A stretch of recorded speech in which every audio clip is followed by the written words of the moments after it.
the 4 insectoid demigod avatars wouldn't have lasted even one breath. David's face turned pale. He did not expect the great world of God to react so violently to a demigod ascending to God from another world. The carapaces of the 4 demigod clones had been destroyed by the pillars of light. The light gold blood was vaporized by the pillars of light before it could even flow out. With the speed of the 4 pillars of light, the 4 demigod clones would be completely destroyed in 3 breaths' time. David had no choice but to increase the supply of indestructible life force. He had the indestructible life force envelop the hearts and brains of the 4 demigod clones. These were the 2 vital points of the bug tribe demigod clones. As for the rest of their bodies, he could only let the 4 demigod clones absorb the indestructible life force on their own to recover. The 4 gigantic bug bodies were shrinking rapidly. Time was passing by one breath at a time. At that moment, the 4 demigod clones could no longer be seen in their original form. They had become 4 light, gold blobs of flesh. Furthermore, these 4 pale, golden balls of flesh were shrinking at an extremely fast speed, especially the brain, which could already be seen under the protection of the water-like undying life force. It could be said that if the bug tribe demigod clones' bodies had not been energized to 100% and had the indestructible life force to maintain their life force, the 4 demigod clones would have died long ago.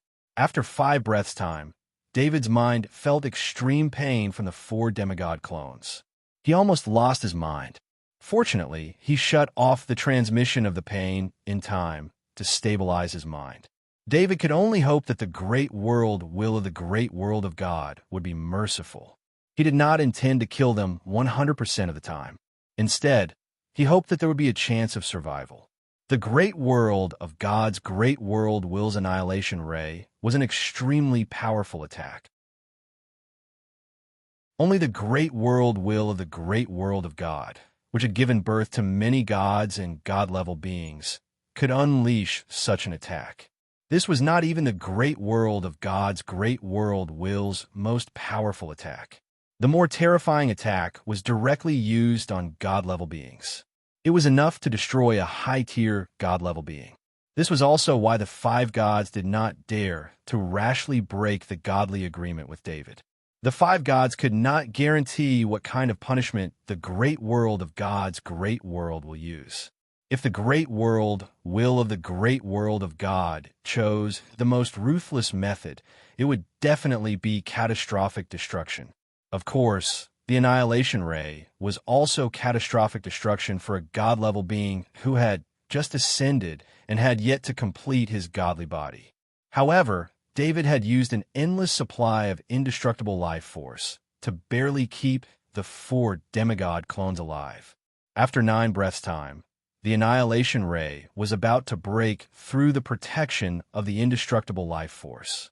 After all, the indestructible life force was not defensive, but healing.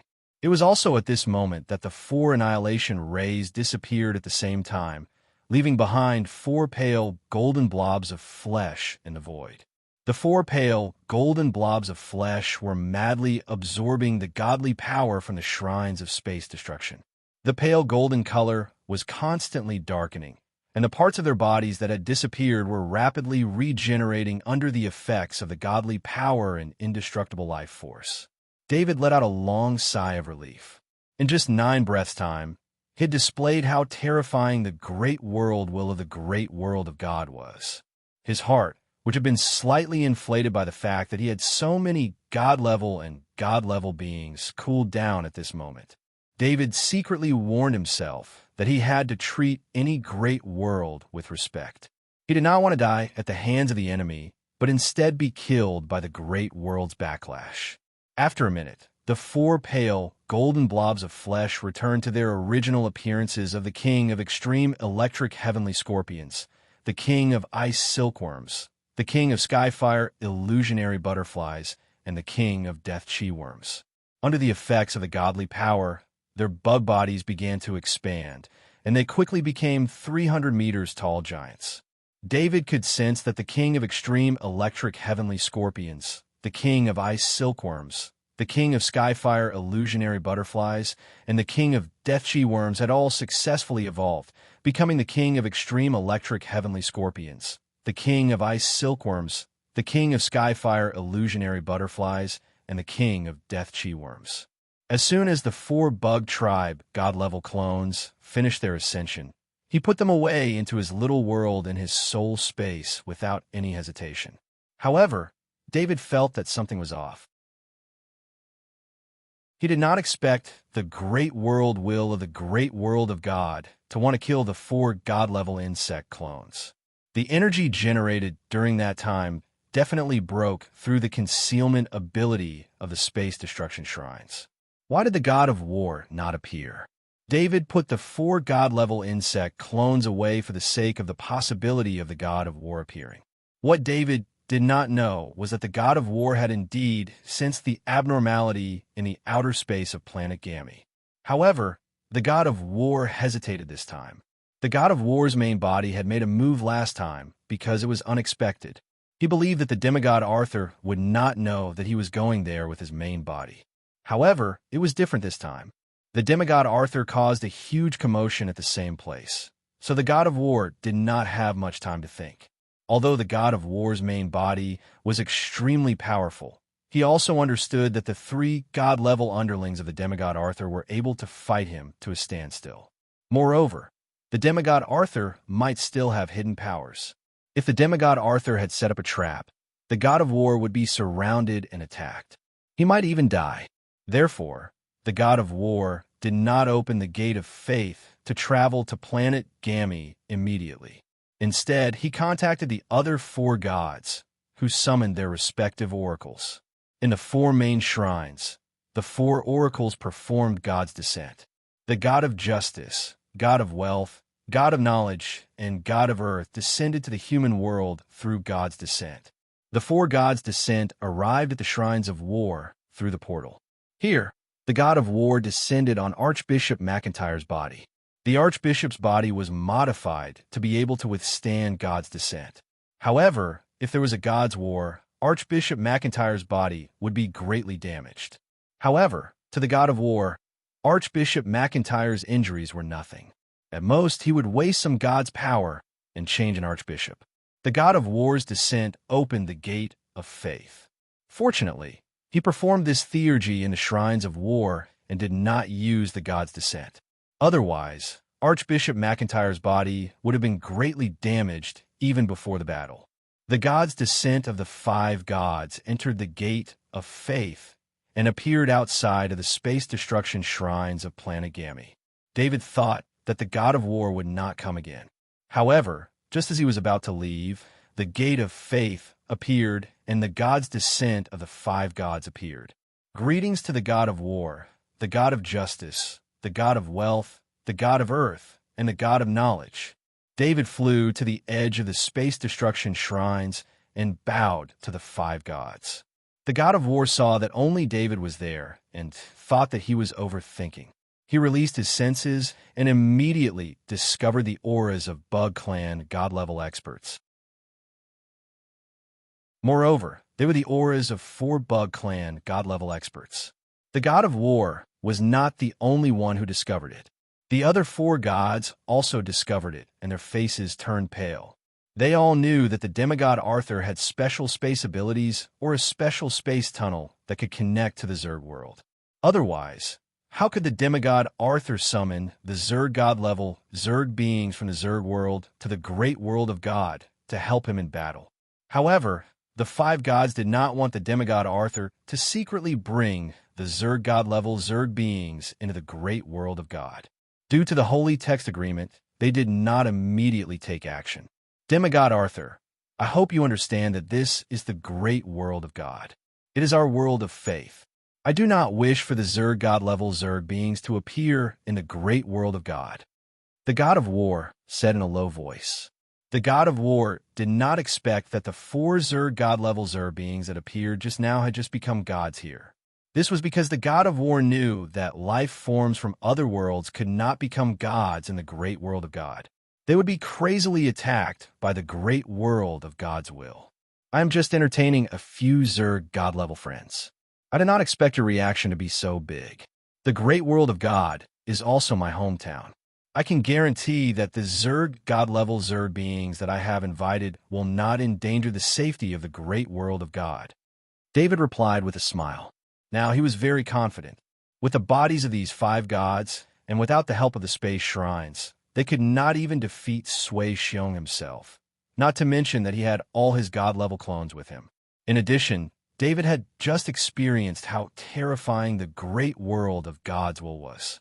He did not believe that the god of war and the other 4 gods would fall out with him because of this matter. Demigod Arthur, there is a limit to our patience with you.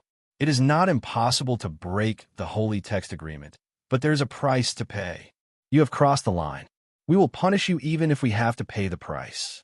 The god of knowledge said, I will be more careful in the future. I hope you can forgive me. David did not continue to challenge the patience of the 5 gods. He bowed and said, the bodies of the 5 gods looked at each other. They all understood that they were only here to check out the situation. If they wanted to fight with Demigod Arthur with their bodies of God, perhaps the black dragon Alexis on Demigod Arthur's shoulder could destroy them with a single breath. Even if the 5 gods were to break the holy text agreement at all costs, they would still need to mobilize a large number of space shrines to deal with Demigod Arthur. Otherwise, the 5 gods would have to come personally. The god of war's body was still very strong in self-defense, but the other 4 gods did not want to use their bodies to fight. This was the foundation that allowed them to survive as winners from the Age of Gods until now. Unless it was a last resort, the 4 gods would never use their bodies to fight.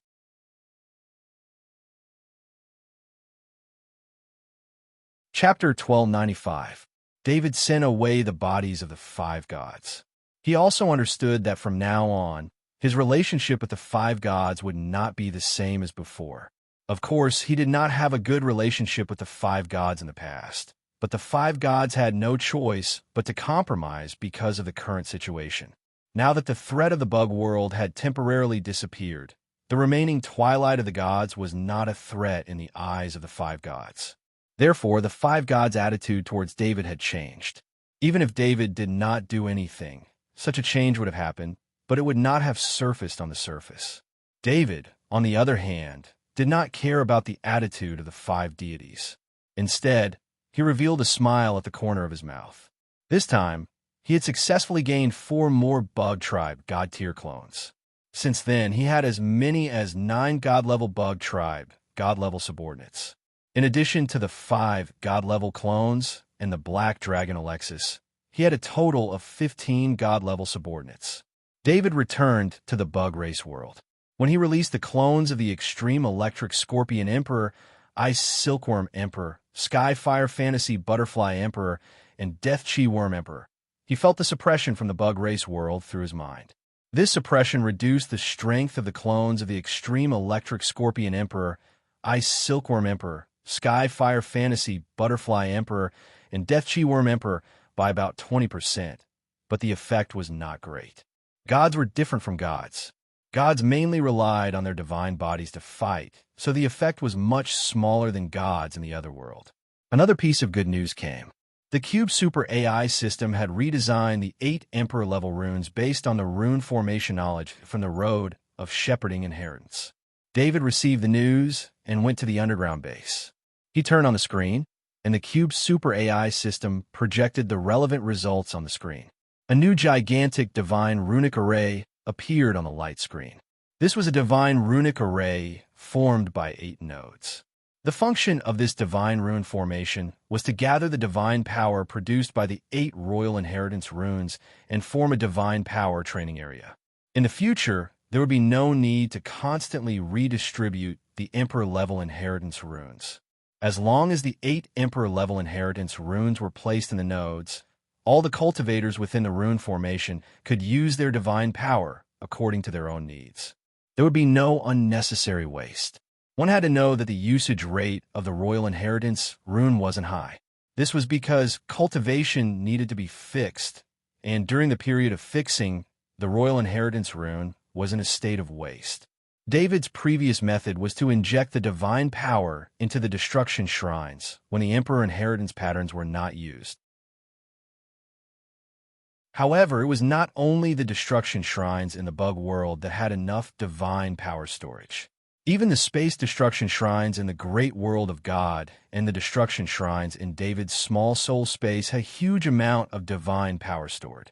David did not have any extra destruction shrines to store divine power, so he needed to solve this problem. The design of the Cube Super AI system also considered the issue of materials. The required materials were all designed according to the materials that David had or could easily obtain. All David needed to do was to build this array on the homeworld. He did not even need to do the basic construction work himself. He gave the order, and all the godly clones began the construction work. Whether it was the bug world or the great world of God, there had never been more than 10 godly clones involved in the construction. In order to complete this huge project as quickly as possible, David even summoned Shadow God's clone from the great world of God. A godly spirit of God had precise control over the runes, so the construction work was much easier. David almost cleared out all the materials in the dimension pendant. The godly clones processed the materials into the array base. After 10 days, a giant array appeared on the homeworld under the combined efforts of more than 10 godly clones and godly spirits. This rune formation had a radius of 10,000 meters, and the 8 clones with the Emperor-level inheritance runes flew out of their bodies and into the 8 nodes of the rune formation. Within the 10,000-meter radius array, the 8 nodes shone with a golden divine power light. The golden divine power light then flowed through the lines of the array. The lines were very thick due to the materials used. The Cube Super AI system had used normal materials to replace what should have been extremely rare materials. This made the thin rune lines much thicker. However, it was fine to use it on such a large array. It did not affect the activation of the array. As more and more lines lit up in the divine pattern array, the divine pattern array began to truly operate. First, an energy shield covered in strange runes rose from the array. The energy shield with the golden runes kept expanding until it covered the entire homeworld. Only a deity would be able to break through this energy shield, and it would take a long time to do so. Of course, that was not the main purpose of the energy shield. The main purpose of the energy shield was to replace the atmosphere and isolate the homeworld from the outside world. When the array was designed, it included the runes to generate the necessary gas for survival. With enough divine power, the runes would keep releasing the gas to the homeworld. Homeworld was originally a planet without any living conditions, but to David, who had the inheritance of the path of shepherding, as long as he had enough divine power, modifying the homeworld would be a piece of cake. The main purpose of the giant array was to create a training environment. Large amounts of divine power would be gathered inside the array and restrained there. David's 9 godly clones and 5 godly clones all entered the array. If they did not cultivate the original Emperor inheritance pattern, their divine power would be wasted. The divine power produced by the Emperor inheritance pattern would be gathered inside the array, so it would be fine if they did not use it for the time being.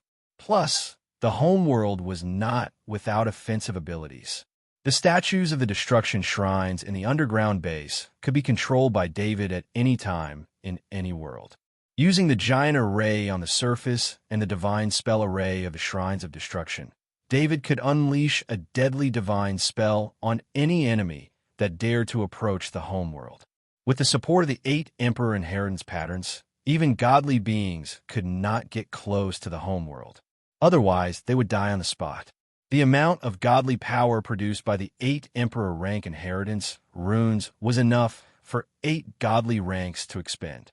When the godly power produced by the 8 Emperor rank inheritance runes were combined to activate a godly skill, the power was unimaginable. The Cube Super AI system was operating the construction robots to modify the homeworld. David's plan was to modify the homeworld into a place where he could live in the bug world. This could not be helped. The great world of God and the Interstellar Federation both had ways to detect the presence of gods. Only the bug world could gather so many godly beings without being discovered. In 10 days, the super array was completed. After that, it was time for the godly clones to train. David and Black Dragon Alexis did not absorb the divine power produced by the Emperor inheritance pattern. David had found his own path. His current strength was built on the foundation of the destruction law. He did not want to rely on the belief of the bug race.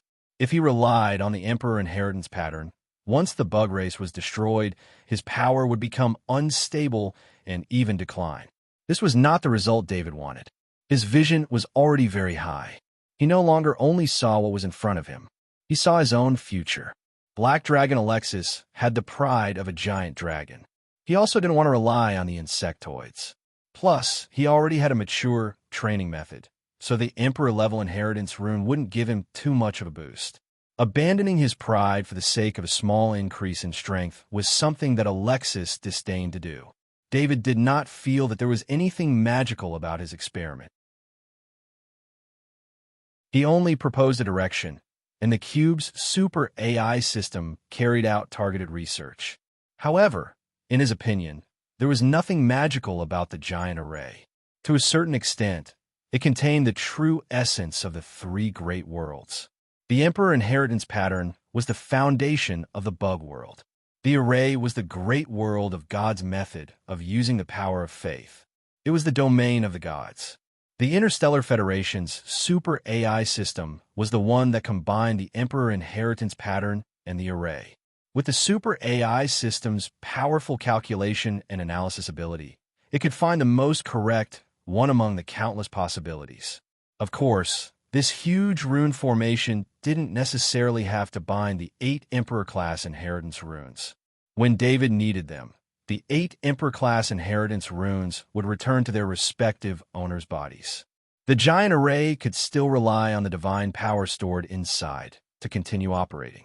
As long as the 8 Emperor inheritance patterns were returned to their original places before the divine power was used up, it would be fine. All the god-level clones were cultivating according to the path of shepherding, and David's demigod body was also steadily increasing in energization. The spirit race now occupied the small world of the soul space, the training space of the divine item space card, and the small world of the shadow god clone. The number of fruits produced was extremely large. David's own resources were only the best ones produced by the spirit race. He did not need to worry about training resources at all. When he took in the spirit race, he did not expect to receive such benefits. This was also the reason why David didn't need to rely on the huge rune formation or the Emperor-level inheritance rune. It was because he had an endless supply of cultivation resources that he could cultivate at full capacity. Although the Black Dragon Alexis was huge, it also had a sufficient supply of phase. David could feel his half-god body's energization progress every day. He thought that these training days would continue forever. However, 3 months after the giant array on Homeworld was activated, he received news from the Forest Mother Goddess.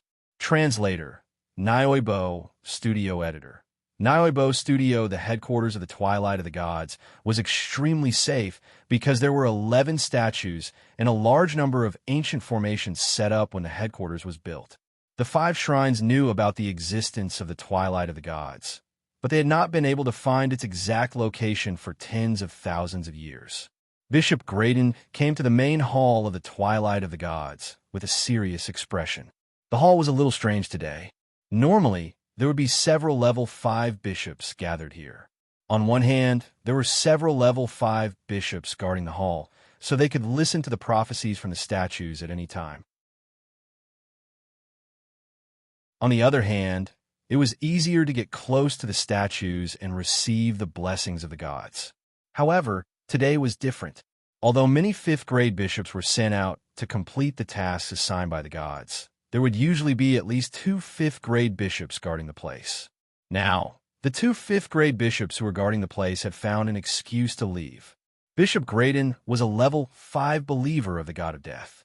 Today, he received a prophecy from the god of death, and it was very difficult for him. The god of death's prophecy asked Bishop Graydon to blaspheme the statue of the mother goddess of the forest. Although the mother goddess of the forest was not very powerful, she had been worshipped by the twilight of the gods for tens of thousands of years. When Bishop Graydon joined the twilight of the gods, he was only a child. When he was young, he was taught to protect the 12 statues. He never thought that he would receive an order to blaspheme the statues one day. The mother goddess of the forest had disappeared for a long time. No matter how the other gods tried to contact her, she did not respond. In the end, the god of death could not take it anymore. He could not accept the fact that the weak mother goddess of the forest dared to ignore him. Therefore, he sent down a prophecy to blaspheme the statue of the mother goddess of the forest to force her to respond. The other 2 level 5 bishops and the rest of the followers left the hall, giving Bishop Graydon some space to move. Bishop Graydon stared blankly at the 11 statues. Among the 12 statues, the one that belonged to the god of shadow had collapsed. Now, he was going to blaspheme the statue of the mother goddess of the forest. Bishop Graydon took out a bottle and opened it. A foul smell came out of it. It was an extract of pig feces. Pigs were the most lowly creatures in the great world of God. They lived in feces every day and ate filthy, rotten food. They were the lowest creatures in the great world of God. The liquid extracted from pig feces had a strong corrosive effect on holy objects. Chapter 1296. Graydon carefully poured the pig feces extract onto the statue of the mother goddess of the forest. He had to be careful. If the smell of the pig feces contaminates the other statues nearby, he wouldn't be able to make up for it even if he died 100 times. When the pig feces came into contact with the statue of the mother goddess of the forest, a white light flashed on the statue. At the same time, a shrill cry of agony entered Graydon's soul. Not far away, the statue of the god of death flashed, and a protective shield appeared on Graydon's body. The god of death had cast a protective shield on Graydon through the divine will of the statue. It wasn't easy to blaspheme the statue of the god of death. The divine will of the statue was not something an ordinary believer could withstand. Light flashed on the statues one by one. The evil gods were using the statues to observe the actions of the believers of the god of death. The gods didn't stop Graydon from doing what he was doing. It was obviously the will of the god of death. More importantly, the mother goddess of the forest was too weak. Coupled with the fact that they had lost contact with her, they wanted to use this opportunity to threaten the mother goddess of the forest. In the small world of the mother goddess of the forest, the mother goddess of the forest didn't pay attention to the divine will inside the statue of the twilight of the gods for a long time. She didn't even care if she lost the divine will. The mother goddess of the forest was very happy right now. Every day, she would do her favorite things like planting and making divine weapons. She didn't have to worry about the dangers of battle or her future survival. She looked at the rich power of faith in the small world. It was enough for her to squander as much as she wanted. Just as the mother goddess of the forest was making low-level divine weapons with demigod-grade materials, she suddenly felt a strong sense of anger from afar. The mother goddess of the forest communicated with the divine will and immediately understood what was happening. She didn't expect the twilight of the gods to blaspheme her statue. To be honest, the mother goddess of the forest didn't reveal any information about the twilight of the gods to Arthur, even though she knew that the demigod had the combat strength of a powerful divine dragon like the black dragon Alexis. The mother goddess of the forest was still thinking about the many years she had spent with the other gods. Although the gods had exploited her before her slumber and did the same after her awakening, she was still protected. At the very least, she was still alive, which made her very grateful to the other gods of the twilight of the gods. Today, however, the mother goddess of the forest was extremely angry. Her statue was her representative. If the statue was blaspheme, then she was blaspheme. Bishop Graydon, in particular, had used pig feces to weaken his divine sense. Although it was not enough to kill his divine sense, it was able to stimulate it. What made the mother goddess even angrier was that due to Graydon's blasphemy, the demigod-level material in her hands had a flaw. Even if it was salvaged, the quality of the divine item would be lowered. This was a task given by the demigod Arthur. It was the most important task for the mother goddess of the forest. Since you were so heartless, then don't blame me for being heartless, the mother goddess of the forest muttered. The mother goddess of the forest contacted the demigod Arthur through a special communication method with the main gods and asked him to come. When David received the message from the mother goddess of the forest in the bug world, he immediately opened the wormhole to the safety point of the great world of gods. After arriving at Gami, he directly opened the passage to the mother goddess of the forest's small world. When David entered the small world, he saw the mother goddess of the forest standing on the side to welcome him. In order to communicate with David, the mother goddess of the forest turned into a normal human. Master, I am very sorry.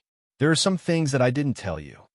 The mother goddess of the forest bowed as soon as David appeared. David looked at the mother goddess of the forest in surprise. He didn't expect the mother goddess of the forest to tell him everything. The relationship between the main gods and the vassal gods wasn't without secrets. The vassal gods relied on the main gods to complete the tasks assigned by the main gods. The main gods would provide assistance to the vassal gods to the best of their abilities. The vassal gods didn't have to tell the main gods their deepest secrets. They just had to promise that they wouldn't betray the main gods. What do you want to say? It's fine if you don't want to say. David smiled. Actually, I know where the headquarters of the Twilight of the Gods is. I just didn't tell you because of our past relationship. Please forgive me.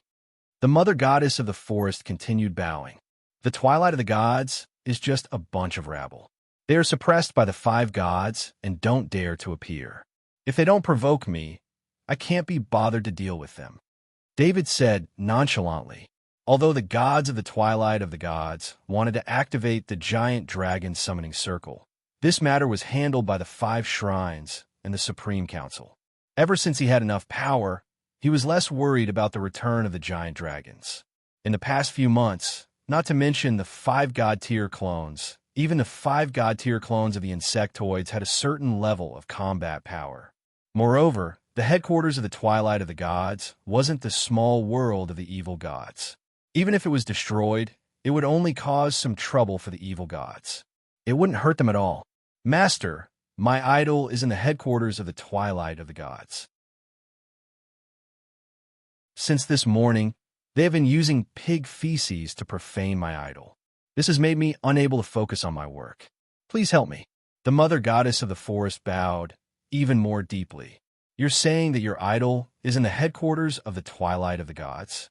Are the idols of the other gods there too? David asked, grasping the key point. If there were idols of the gods in the Twilight of the Gods, it would be a valuable target. Yes, the gods of the Twilight of the Gods will all leave their idols in the headquarters. The mother goddess of the forest nodded. So you're saying that if I go to the headquarters of the Twilight of the Gods, I might face the descent of the gods? David suddenly thought of an important question and asked. Actually, the descent of the idols in the headquarters of the Twilight of the Gods wouldn't exceed the strength of the legendary rank. Even if all of them combined, they wouldn't be able to defeat the Black Dragon Alexis. I only hope that Master can help me retrieve my idol and prevent it from being profaned. The mother goddess of the forest quickly explained. Can the headquarters of the Twilight of the Gods block the presence of the gods? David asked again. The mother goddess of the forest didn't feel troubled by David's constant questioning. Instead, she was very happy because the more David asked, the more it proved that David was planning to take action. The headquarters of the Twilight of the Gods is more like shrines that worship all the shrines of the gods. Within the range of the headquarters of the Twilight of the Gods, the presence of the gods will be blocked. The mother goddess of the forest answered with certainty. Give me a moment. I'll go gather my forces.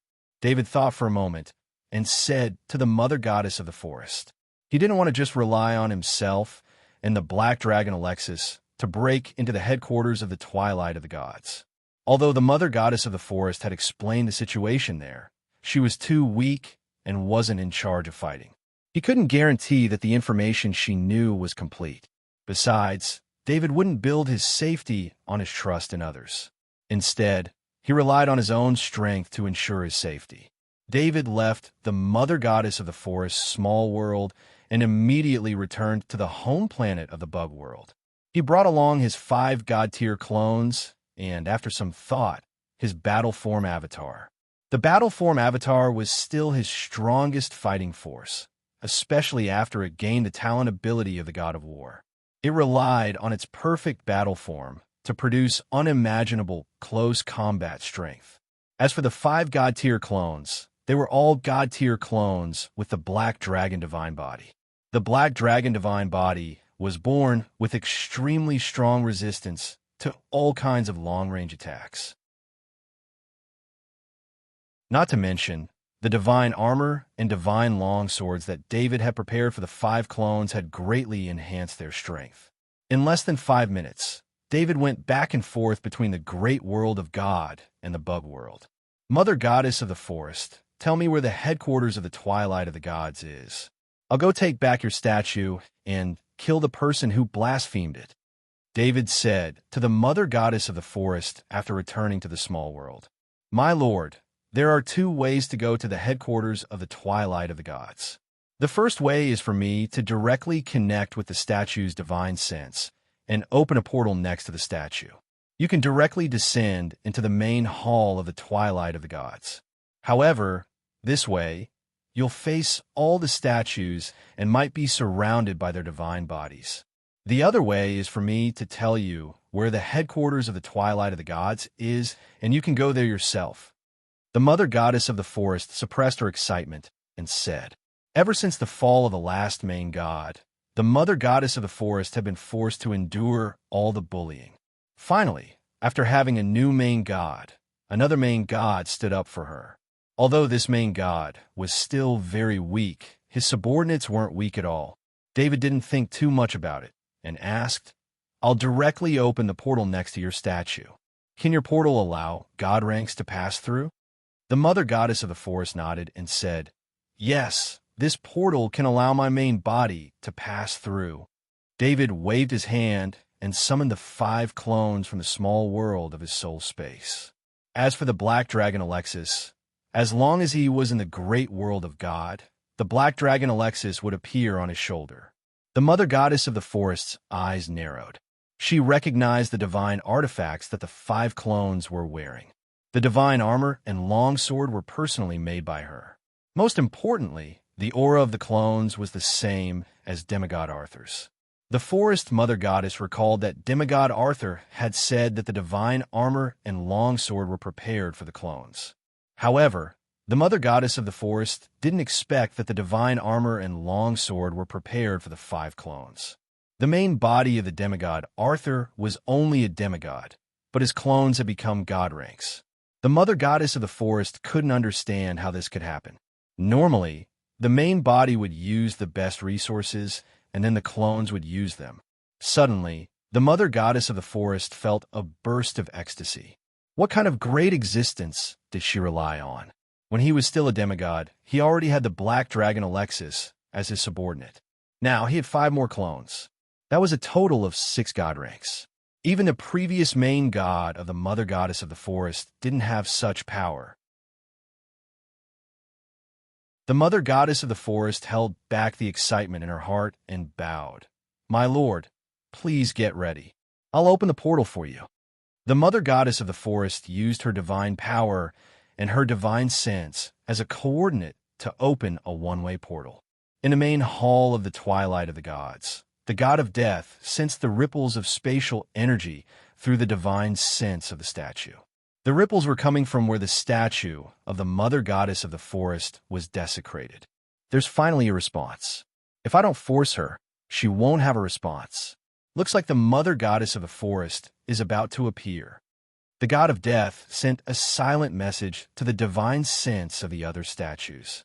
From the god of death's point of view, it didn't matter if the Mother Goddess of the Forest was here to apologize or to take revenge for the desecration. This meant that the god of death's method was effective. The Mother Goddess of the Forest couldn't tolerate the desecration of pig feces. Using pig feces to desecrate the statue of the Mother Goddess of the Forest was an extremely despicable method, especially when used against a deity. No deity could tolerate it. However, the god of death wasn't worried. He even thought of a way to force the mother goddess of the forest. He knew the mother goddess of the forest very well and knew how weak she was. The god of death has a way. This time, we'll teach the mother goddess of the forest a big lesson and let her understand that the twilight of the gods isn't a place where she can leave as she pleases. The god of evil spirits replied through the divine sense of the statue. It's enough to teach the mother goddess of the forest a small lesson. We still need to rely on her to plant cultivation resources for us. The god of fire reminded, "What's the big deal? We should have made the mother goddess of the forest hand over the location of her small world back then. This time, we must make the mother goddess of the forest sign a contract. We can't control her so loosely anymore." The god of blood said through the divine sense of the statue. Even the deities who didn't speak felt like they had the mother goddess of the forest under their control. They never thought that the mother goddess of the forest could resist. Bishop Graydon noticed the formation of the portal a little later than the rest of the gods. When he saw the portal slowly taking shape, his face turned pale.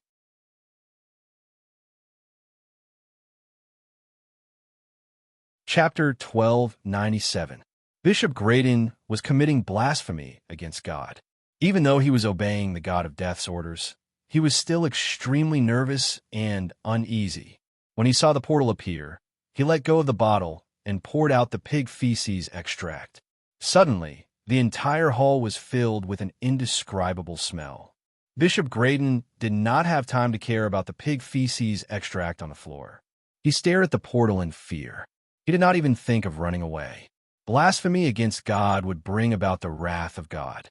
How could a mere grade 5 bishop escape the wrath of God? Bishop Graydon knew the wrath of God very well, so he did not think that he would be lucky. In a flash, 6 figures appeared in the hall. 5 clones surrounded David. On David's shoulder stood a miniature black dragon Alexis. The god of death recognized David and black dragon Alexis. He did not expect that the demigod Arthur and the black dragon Alexis would walk out of the portal opened by the forest mother. He did not recognize the other 5 god-level beings, but their auras were strangely similar to the demigod Arthur's. The first thing David saw was the statue of the mother goddess of the forest. Bishop Graydon was standing in front of the statue. He casually cleaned up the blasphemy on the statue of the mother goddess of the forest and reached out his hand. Bishop Graydon's body was sucked into his hand. "How dare you blaspheme the statue of the forest mother? You will have to beg for forgiveness from the forest mother yourself," David said calmly. Without waiting for Bishop Graydon's reply, Abel used his destructive energy to seal every part of Bishop Graydon's body, including his soul senses. After doing all this, David began to look around the hall. Looking at the 10 statues in the hall, his eyes lit up. The materials for the statues were very hard to come by. At least for David, he had not been able to come into contact with them yet. However, the creation of the statues was recorded in detail in the inheritance of the path of shepherding. In fact, David didn't even need to make it himself. He believed that the mother goddess of the forest could make it even better. It was just that the materials needed to be found in the space turbulence. Only in the era of the gods, when the gods had enough power of faith to squander, did they have the energy to explore the space turbulence. At present, in the great world of God, probably only the 5 gods had the extra power of faith to do this work. David had not become a real god spirit yet. He did not have the power to enter the space turbulence. Although his god-class doppelgangers and god-spirit doppelgangers had the power to do so, those doppelgangers were not focused on exploring the space turbulence. They were focused on strengthening themselves. Previously, he had obtained 2 statues from the Interstellar Federation, and this time he had seen 10 statues. This allowed him to obtain a large number of statues all of a sudden. Naturally, he was willing to do this a few more times. Demigod Arthur, are you trying to make an enemy out of us 10 deities? Death asked in a dull voice through the divine sense in the statue. Demigod Arthur, don't be fooled by the fact that you have a few god-class deities around you. We have double your strength. The god of fire continued to threaten. It was easy to recognize David. Death and many of the deities here had interacted with David before. Not to mention, the black pillar of air above David's head was too obvious. Death, I remember your voice. Don't just talk. Hurry up and descend. Alexis has been looking for you for a long time. David looked at Death's statue and said in a deep voice. Black Dragon Alexis, who was on David's shoulder, had a look of hatred in its eyes. It was Death who had imprisoned it for tens of thousands of years and made it live a life worse than death. Black Dragon Alexis had wanted to take revenge for a long time. However, Death had been hidden very well and could not come into contact with it. Seeing Death's statue today, Black Dragon Alexis was already very restrained not to go up and tear the statue to pieces. Death really wanted to use God's descent to teach demigod Arthur a lesson. However, it knew very well that it would be impossible to fight Black Dragon Alexis with the body of God's descent. It would only make it a laughingstock. Not to mention, other than Black Dragon Alexis, there were 5 other God-class deities. The difference between deities and God-class deities was that God-class deities had the courage to use their real bodies. Since God-class deities were good at close combat, their defense was extremely strong. Even if they encountered danger, their defense was much stronger than a deity's. Deities, on the other hand, could use the body of God's descent to achieve unlimited resurrections. However, it also limited the combat power that they could use each time. In terms of who was better and who was worse, no one could say for sure. In terms of survivability, the gods hiding in small worlds were almost immortal, and the gods had extremely strong self-preservation abilities with their defensive power. However, there were conditions for God's descent, especially when the deities did not have enough divine power. The power of God's descent would be greatly limited. For example, Death and the other deities did not dare to rashly use God's descent. Not only would they lose their divine consciousness, but they might also lose a large amount of power of faith. David stretched out his hand and drew strange runes in the air with his fingers. Divine power flowed between his fingers. In a breath's time, 10 strange runes appeared in front of him and then flew toward the 10 statues. The 10 deities saw that the situation was not right and were ready to withdraw their divine consciousness from the statues. This way, they would at most lose the statues and would not lose their divine consciousness. However, they did not expect David to use a sealing rune to seal his divine consciousness in the statues. Of course, it was very easy to break the sealing rune. One god's descent would be enough to break it. Demigod Arthur, you are a demigod who cultivated to become a god. How can you control divine power to draw runes? Death's divine consciousness asked in disbelief. Controlling divine power to draw runes was a unique ability of the deities. Even demigods who became gods through faith could not draw runes with their bare hands unless they borrowed divine power from the deities. The Grim Reaper's divine sense was in the same hall as the demigod Arthur. At such a close distance, the Grim Reaper was 100% sure that the demigod Arthur was on the path of cultivation to become a god. No one could cultivate to become a god at the same time as becoming a god through faith. This was because either path required a large amount of resources, time, and energy. Death, the one who blasphemed against the Forest Mother, was your follower, right? David did not answer Death's question. Instead, he raised the 5th-level Bishop Graydon in his hand and asked. Actually, there was no need to ask this question. Graydon's aura could not be wrong. It was the aura of a follower of Death. Demigod Arthur, I don't understand. This is an internal matter of the twilight of the gods. Why are you standing up for the Forest Mother? Death asked in confusion. Ever since the demigod Arthur appeared from the portal that belonged to the Forest Mother, the Grim Reaper was curious about this problem. Opening a portal right next to a statue was a connection between the deities and their statues. With this connection, the deities could descend or even appear directly next to the statue. However, the portal was open from Small World. Only the deities themselves could use it. This is what I want to tell you all. The Forest Mother is now my deity. I don't want any other deities to disturb her. David said in a low voice as he looked at all the statues.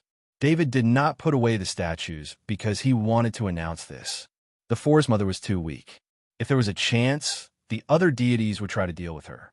David was the master god of the mother goddess of the forest, and the mother goddess of the forest had shown her worth. Under these circumstances, he needed to stand out and express his attitude and protect the mother goddess of the forest as a master god. Of course, the most important thing was that David now had enough strength to protect the forest mother. It was also because of this confidence that he directly announced the news. The mother goddess of the forest saw what happened in the twilight of the gods through the godly thoughts of the statue. She was very happy that the demigod Arthur told her about this. This was the demigod Arthur's acknowledgement of her. As for whether demigod Arthur could protect the forest mother, she did not doubt it at all. She saw Black Dragon Alexis and the 5 god-level clones. Just this power alone was enough to form a super god-level faction. The Death God and the other deities were shocked. To be honest, they had guessed many possibilities, but they did not expect such an outcome. The mother goddess of the forest was so bold that she directly sought refuge with Arthur, who was only a demigod. They did not know that the forest mother did not expect demigod Arthur to be so powerful. The forest mother was attracted by the life aura of the world tree. In addition, demigod Arthur had Black Dragon Alexis as his support, so she decided to submit to him. Also, the believers of the death god blasphemed the forest mother. I'll take revenge in the same way. I believe no one will object to this, David said with a faint smile. How dare you? The death god's deity roared angrily. David's smile did not change. He waved his hand, and the bottle on the ground flew up. Even the pig feces on the ground were all collected into the bottle. The bottle flew to the top of the Grim Reaper statue and dripped the pig feces extract on the statue. The death god statue's deity roared in pain. The pig feces did little damage to the deity's deity, but the pain it brought was immense.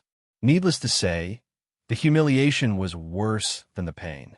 Death god, descend and fight me. Otherwise, I'll pour this on you from time to time, David said with a smile. The death god did not respond. It must have severed its connection with the deity's deity. This way, its body would be less affected, but it would not be completely unaffected. David shook his head and said, "How boring. The death god is so cowardly that it doesn't dare to accept the challenge." All the deities in the hall, including the forest mother, did not expect the demigod Arthur to do this. This meant that he would not rest until the death god was dead. However, David knew very well that with his relationship with the Black Dragon Alexis, he would not rest until the death god was dead. David hoped that the death god would be braver and come to him personally. That way, he could avenge the Black Dragon Alexis sooner. David turned to the other shrines and said with a smile, "Everyone, which deity is willing to tell me the location of the death god in the great world of God? I'm willing to let go of his deity's deity. There's only one chance." Unfortunately, these deities were all experienced old men. How could they be tempted by David? Although the deity's deity was important, the twilight of the gods was more important. Without the unity of the twilight of the gods, it would be difficult for these gods to survive alone in the great world of God. Since none of you have any intention of betraying the Grim Reaper, then I'll accept your divine thoughts. The statue will also belong to me. David wasn't surprised and said with a smile. With a thought, he pulled the spirit of the god of fire out of the statue. The moment the spirit of the god of fire left the statue, it tried to escape. However, the shadow attendant had been waiting for this moment and had already devoured the god of fire's divine sense. Then, one by one, the divine minds of the gods were pulled out of the statues by David and devoured by the shadow attendant. As for the final statue of the Grim Reaper, David added more runes to it, sealing it completely. Only then did he store it in a separate spatial item. David then asked another clone to lift up the statue of the mother goddess of the forest. With a wave of his hand, he used the talent ability Break Space and brought all the deities out of the headquarters of the Twilight of the Gods. The headquarters of the Twilight of the Gods was located in the middle of a mountain. It was a huge shrine. It wasn't clear if it was built in the middle of the mountain when it was first built, or if it was later moved there by a deity. David wouldn't let go of his shrines. These shrines were very special. They were completely different from the shrines of the god of war. There were more special runes and magic circles. Perhaps it was because these shrines were built with the power of 12 deities. Even if the 12 deities didn't use their strongest power, the amount of knowledge that the 12 deities gathered together exceeded that of the god of war. The talent ability underground sneaking was activated. The towering mountain automatically split open, separating the soil and stones from the twilight of the gods in the middle of the mountain. During this process, the followers of the twilight of the gods and the other spaces of the twilight of the gods were directly killed by the terrifying suppression. Even when they died, they didn't understand what had happened. After the headquarters of the twilight of the gods was completely cut off from the surroundings, David scanned it with his power of will. The headquarters of the twilight of the gods was stored in his spatial pendant. David sensed the headquarters of the twilight of the gods in the spatial pendant. Without the cover of the mountain, the appearance of the headquarters of the twilight of the gods was completely revealed. It was a work of art. The entire exterior of the shrines was made of countless carvings. Legends and stories from the age of the giant dragon to the age of the gods appeared one by one on the carvings of the shrines.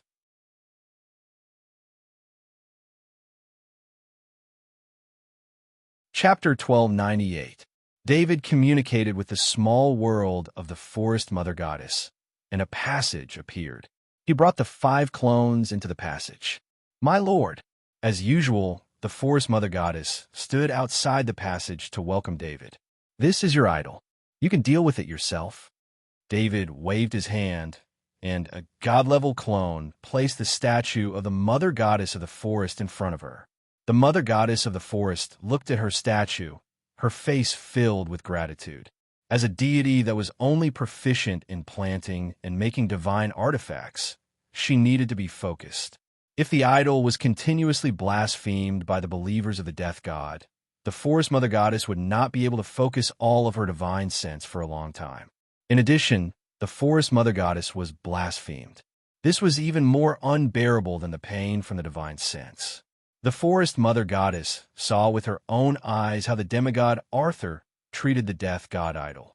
The demigod Arthur stood in the main hall, and the 10 deities did not dare to descend. He even brazenly blasphemed the death god idol. This made the forest mother goddess feel the joy of revenge. The forest mother goddess only had one thought. Becoming the subordinate deity of the demigod Arthur was the best choice she had ever made. As for her idol, she could leave it in the small world. Now that she had the support of the demigod Arthur, the forest mother goddess felt that the faith of her believers was insignificant. Of course, this did not mean that the forest mother goddess had given up on her believers. It was just that she did not pay as much attention to her believers as before. And the death god idol, do you need it? David continued asking, My lord, you can deal with the death god idol. The forest mother goddess hurriedly refused. She understood what David meant. He wanted to give the death god idol to her, so that she could vent her anger at any time. However, the forest mother goddess did not have such thoughts. She now had her own work. Even if all the divine artifacts were completed, she still needed to cultivate better edible plants and cook more delicious food for the demigod Arthur. All right, I'll keep the death statue then. How much do you know about death? Do you have any clues that can lead to him? David asked after some thought. My lord, I'm very sorry. I've never paid attention to such matters before, but if you need, I can order my believers to sort out the information of death's believers. The mother goddess said helplessly. David's eyes lit up. He had nearly forgotten that the mother goddess of the forest was one of the 12 deities of the twilight of the gods. Although the mother goddess of the forest had the lowest status among the 12 gods of the twilight of the gods, she still had her followers active in the twilight of the gods. Although the believers of the forest mother had left the twilight of the gods, they were more familiar with the situation inside than anyone else. Then give me a copy of the information on the believers of death. David said with a nod. The mother goddess of the forest did not hesitate to send a message to her believers. Many pieces of information related to death's believers were sent back. As she had enough power of faith, the mother goddess of the forest was a little more generous. She gave some divine grace to the believers who provided her with useful information. David did not have to wait for long before he received a message from a mother goddess of the forest. Too many of death believers had perished in the past. There were very few truly powerful believers, and they had only recently received divine grace to become stronger. As a result, the information provided by the believers of the mother goddess of the forest was relatively less. The most important information was about the 3-level 5 bishops. One of them was Bishop Graydon. His senses were sealed, and he was thrown into the summoning ring. "Bishop Graydon is here. I'll leave him to you," David said as he threw the summoning ring to the mother goddess of the forest. He then looked at the information of the other 2 level 5 bishops. The mother goddess of the forest took the summoning ring and sent her divine sense into it. She saw Bishop Graydon inside. A cold light flashed in the mother goddess's eyes. She had survived the chaotic era of the gods, so she was not without means. She would not let anyone who dared to blaspheme against her. In his mind, he had already formulated a series of plans to torture Graydon for a few hundred years until he died. However, death would not be the end of Graydon's suffering. Graydon's soul would continue to be tortured by the mother goddess of the forest. When he used pig feces to blaspheme the statue of death, he had to consider the revenge of the gods. In the great world of God, even a simple verbal blasphemy would be punished by the gods. Not to mention Bishop Graydon's blasphemy. It was the most serious form of blasphemy, and the revenge of the gods would be the most terrifying. The mother goddess of the forest let go of Graydon's senses.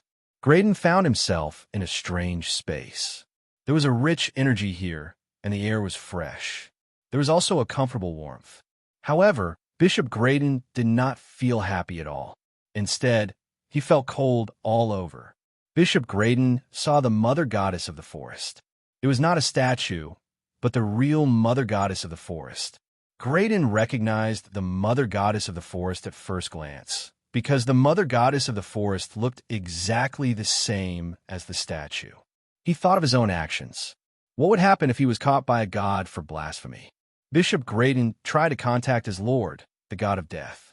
However, he found that he was in another world.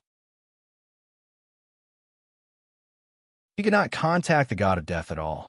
Bishop Graydon immediately thought of a possibility when he realized that he could not even use his divine spells.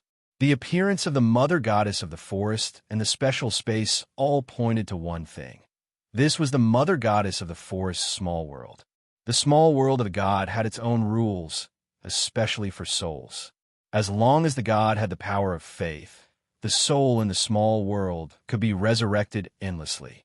If Bishop Graydon died anywhere in the great world of God, his soul would return to the small world of the god of death. However, if Bishop Graydon died in the small world of the mother goddess of the forest, his soul would remain in the small world. Unless the mother goddess of the forest decided to destroy Bishop Graydon's soul, his soul would remain in the small world of the mother goddess of the forest forever. The mother goddess of the forest threw Graydon out, and a special plant quickly grew out of the ground and caught the bishop. There was a huge flower in the center of the plant. Bishop Graydon landed in the middle of the flower, leaving only his head exposed. The flower secreted many kinds of toxins. These toxins made Bishop Graydon feel numb and itchy all over his body. Sometimes he felt like he was on fire, and sometimes he felt like he was falling into ice. The poison didn't kill Graydon, it didn't even injure him, but it was still tormenting him. The mother goddess of the forest would not let Bishop Graydon die so easily. She needed to use Bishop Graydon to redeem herself, and the process would be very long. David left the small world of the mother goddess of the forest. Once he left the small world, he would only appear near the small world. If he wanted to enter the small world, he could open a passage to the small world as long as he had the authority to control it. Gould, this is a document. Activate the intelligence network of the Supreme Council and find them. Do not alert them. Inform me immediately if you find them. David sent the information of the 2 level 5 bishops from the information provided by the believers of the mother goddess of the forest through the suzerain level communication circle and left a message. I'll arrange for people to follow up. Where are you going to do it to? Chairman Gould immediately replied after receiving the message. Chairman Gould looked at the two-level, 5 bishops in the document, Bishop Jervis and Bishop Lockhart. Not only did the document have introductions about them, but it also had detailed descriptions of their facial features and the places they often appeared in. Chairman Gould did not doubt David's ability to deal with the Grim Reaper. After all, the God of Shadows had been killed by David himself. Otherwise, David would not have been able to get the aura of the God Slayer from him. I've gotten some information. It's a good opportunity to teach the Grim Reaper a lesson, David said nonchalantly. I can't help much with the battle, but I have no problem with the information, Chairman Gould said helplessly. Even if he had become a legendary level knight, and all the legendary level knights of the Supreme Council formed a legendary level knight battle formation, he would not be able to help David deal with the Grim Reaper in terms of combat power. Chairman Gould was well aware of this. The information still needed some time, so David used his void-piercing talent ability to return to Planet Gamma. He continued his training in the Space Destruction Shrines. The 5 God-level cloned avatars and battle avatars were not sent back to the Zerg world. Instead, they were kept by his side. A day later, the Supreme Council's intelligence network, which was spread throughout the great world of God, found traces of Bishop Jervis. It was mainly because the information sent by David was too detailed. It had the appearance of Bishop Jervis and the approximate range of his appearance, which was of great help to the intelligence organization. It took David more than 10 minutes to use his void-piercing talent ability to come to Planet Spencer, where Bishop Jervis was. Bishop Jervis had a good identity on Planet Spencer. He was a baron with a small fiefdom. As for what means he had used, it was unknown. In fact, it was very easy for believers of evil gods to make contributions. As long as they sold out a few believers of evil gods, they would be able to make contributions. If the fake identity was successful, they could rely on their contributions to exchange for title. This also made it extremely difficult for the rest of the people to trace the identity of Bishop Jervis. Who would have thought that a baron of the great world of God would be a believer of a level 5 evil god? This time, it was discovered that the appearance of Bishop Jervis was a problem, and he was targeted by the intelligence personnel. Because they were worried that they would alarm Bishop Jervis, the intelligence personnel found many suspicious points in the files of the Aristocratic Affairs Office, indicating that the identity of Bishop Jervis was suspicious. That was enough. Without alerting Bishop Jervis, this was all the intelligence personnel could do. The shrunken black dragon Alex appeared in the sky above a castle. David hid in the Divine Artifact space card and didn't even release his spiritual perception. However, he sensed the aura of Bishop Jervis's death believer. The difference in strength between the two sides was too great, and Bishop Jervis had nowhere to hide. David couldn't appear during the day. The black dragon column above his head was too eye-catching.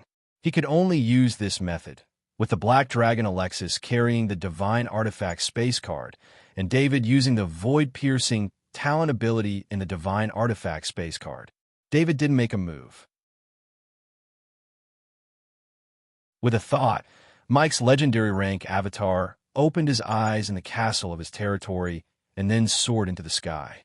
Mike's legendary rank avatar was one of David's 14 legendary rank knight avatars. At present, the 12 newly promoted legendary rank avatars had already begun construction with the help of the Supreme Council, and the initial castles had all been completed. Apart from completing the tasks given by Chairman Gould, these legendary rank avatars were almost all staying in their castles to cultivate. David had just used his mind to inquire, and Mike's legendary rank avatar happened to be free, so he summoned Mike's legendary rank avatar over. When Mike's legendary rank avatar appeared from the planet-level teleportation portal, his legendary rank knight aura soared into the sky. Mike's legendary rank avatar flew towards Bishop Jervis's castle without any concealment. Bishop Jervis, who was in the castle, was shocked by the aura in the distance. Bishop Jervis didn't dare to have the slightest bit of fluke. The sudden appearance of a legendary rank knight with a clear target in the direction of his castle meant that there was only one possibility. His identity had been exposed. Bishop Jervis hurriedly entered his basement, where there was a single teleportation portal. He looked around reluctantly, then resolutely activated the single teleportation portal and entered it. Just after Bishop Jervis entered the single teleportation portal, the figure of the black dragon Alexis appeared beside the single teleportation portal. David's mind was connected to the single teleportation portal, and using his familiarity with space, he found the target location of Bishop Jervis's teleportation. David didn't even use the teleportation portal, but instead directly activated his void-piercing talent ability. After waiting for 10 seconds, the black dragon Alexis teleported over with the divine artifacts space card. The teleportation distance of this single teleportation portal was less than the limit of David's void-piercing talent ability, so it only needed one void-piercing to reach the destination. After the black dragon Alexis appeared, it found that it was a cave, and there were isolation arrays drawn on the walls of the cave. It was obvious that this was a safe house. Bishop Jervis had already left and encountered a sudden attack. After escaping, he naturally had to report the matter as soon as possible and find out the reason for his exposure.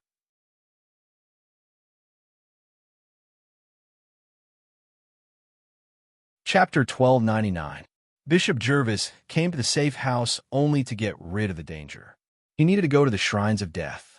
As long as he reached the Shrines of Death, he could contact the other believers of death and find out who had betrayed him. Bishop Jervis didn't believe that he had been exposed. The most likely possibility was that an evil God's believer had been captured and leaked his situation. The black dragon Alexis had been following behind Bishop Jervis. With his God-level strength, it was very easy for him to follow a 5th-level bishop. David, who was in the Divine Artifact space card, had already discovered that Bishop Jervis was still very vigilant. However, the difference in strength between Black Dragon Alexis and him was too great. His little tricks were useless at all. David checked his current location through the alchemy map. It was a planet called Buzz, which was in the same galaxy as Spencer. Buzz was a planet with a relatively thin atmosphere. Ordinary humans couldn't survive, but there were still plants and some creatures on the planet that didn't need an atmosphere. For a planet like this, if it wasn't discovered to have extremely precious minerals, very few people would be willing to develop it. Buzz obviously didn't have any precious minerals, and even ordinary minerals were very rare. Bishop Jervis entered a desert area. After going deep into the desert for a while, countless deserted stone pillars appeared in front of him. He didn't know what kind of power had caused a group of stone pillars to appear here. Between the stone pillars, the wind and the yellow sand that was blown up danced with a strange sound, making people feel uneasy. Bishop Jervis seemed to be very familiar with this place. His figure flashed continuously between the stone pillars, and then disappeared into the flying yellow sand. Black Dragon Alexis had been tracking Bishop Jervis.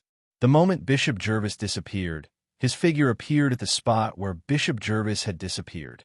However, after Black Dragon Alexis' figure passed through the yellow sand, nothing happened. He was still between the stone pillars. "Sir, I'll find that guy after I flatten this place," Black Dragon Alexis said unwillingly. A god was actually shaken off by a bishop. This was simply a disgrace. However, David wasn't angry. Instead, he was happy.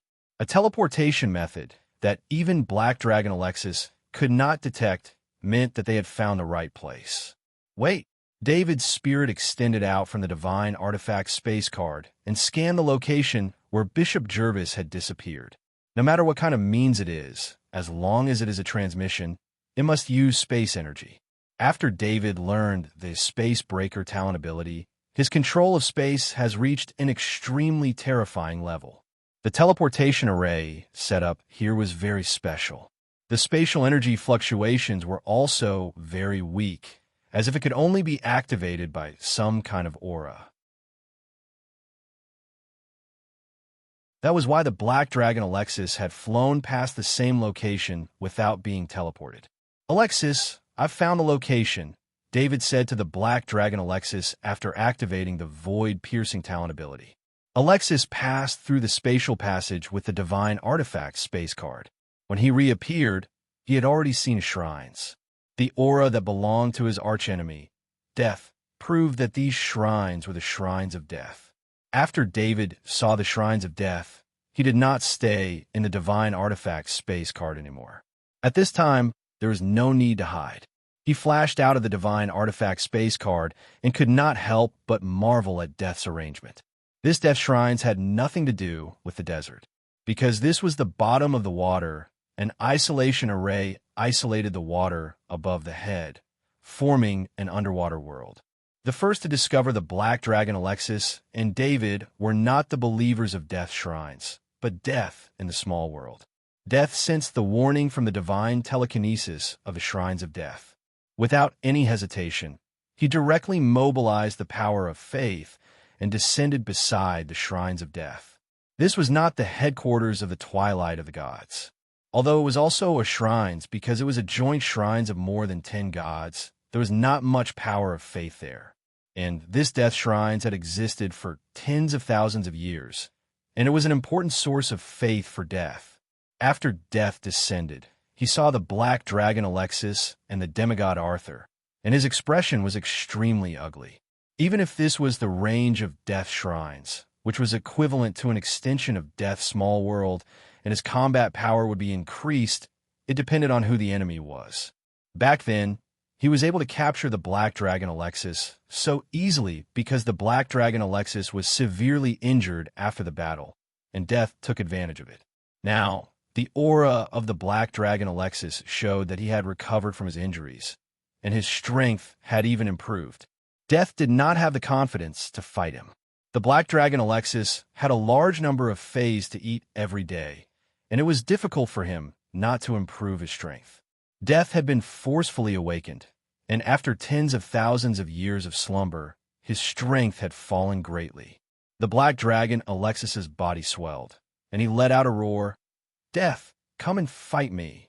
Although it wasn't the main body of the Grim Reaper, it was still the first time Alexis had truly fought the Grim Reaper after awakening. The previous fight with Death's doppelganger was only an automatic battle with a wisp of Death's consciousness. This time, Death's main consciousness had truly descended. "Alexis, I really regret not skinning you and pulling out your tendons. That way, I could have gotten a few more divine artifacts," Death said as he looked at the Black Dragon Alexis with hatred. Originally, Death's plan was very good. If he had not met David, perhaps the Black Dragon Alexis would have become Death's god-level puppet and be completely controlled by Death.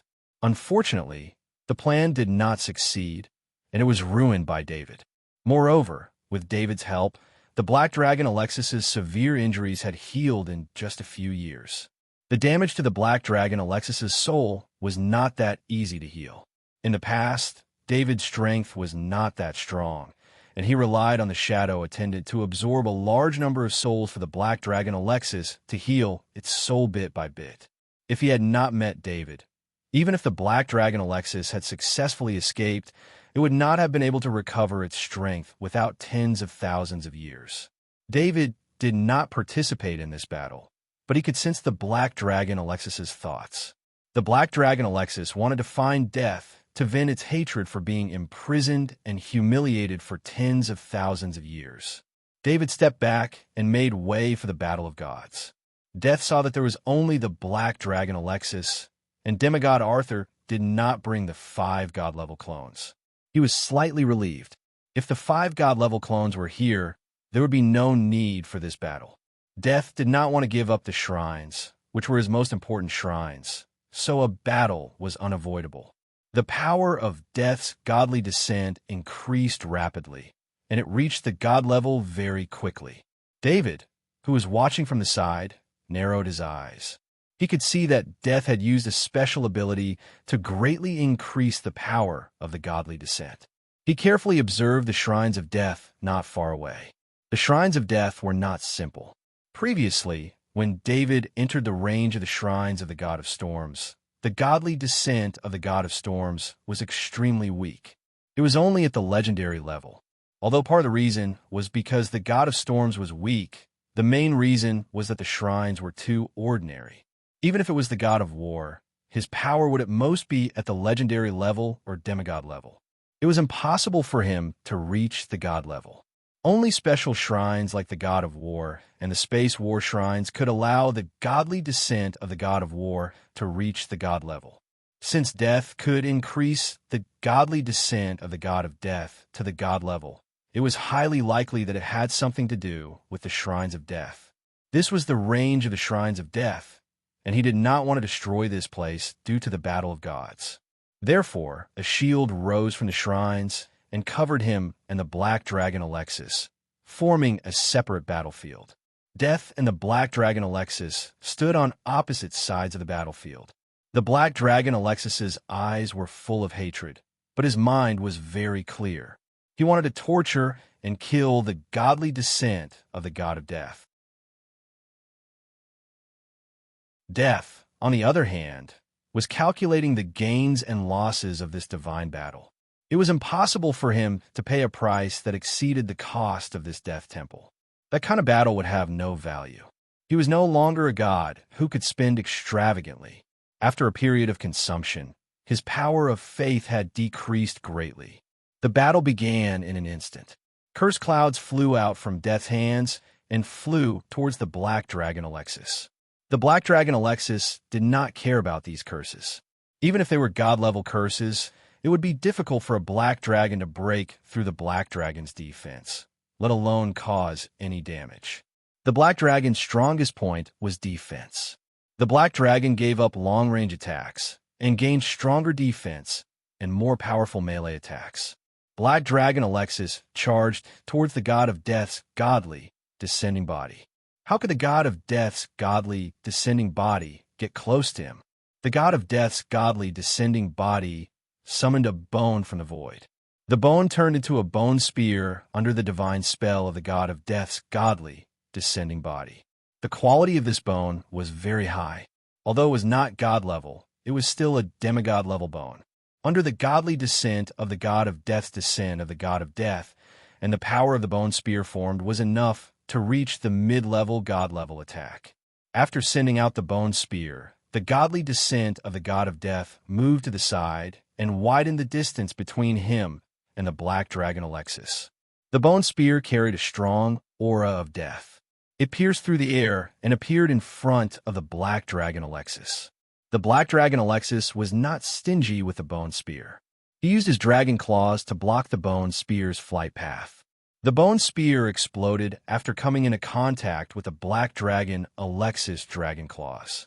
After the explosion, the bone spear turned into a cage made of countless bones, trapping the black dragon Alexis inside. The series of battles just now happened within a distance of a few kilometers, which was less than 2 breaths of time. If David's mind was weaker, he might not even be qualified to watch the battle between 2 god-level powerhouses. Ordinary demigods could not even see the movements of 2 god-level powerhouses clearly. The bone cage restrained the black dragon Alexis for half a breath.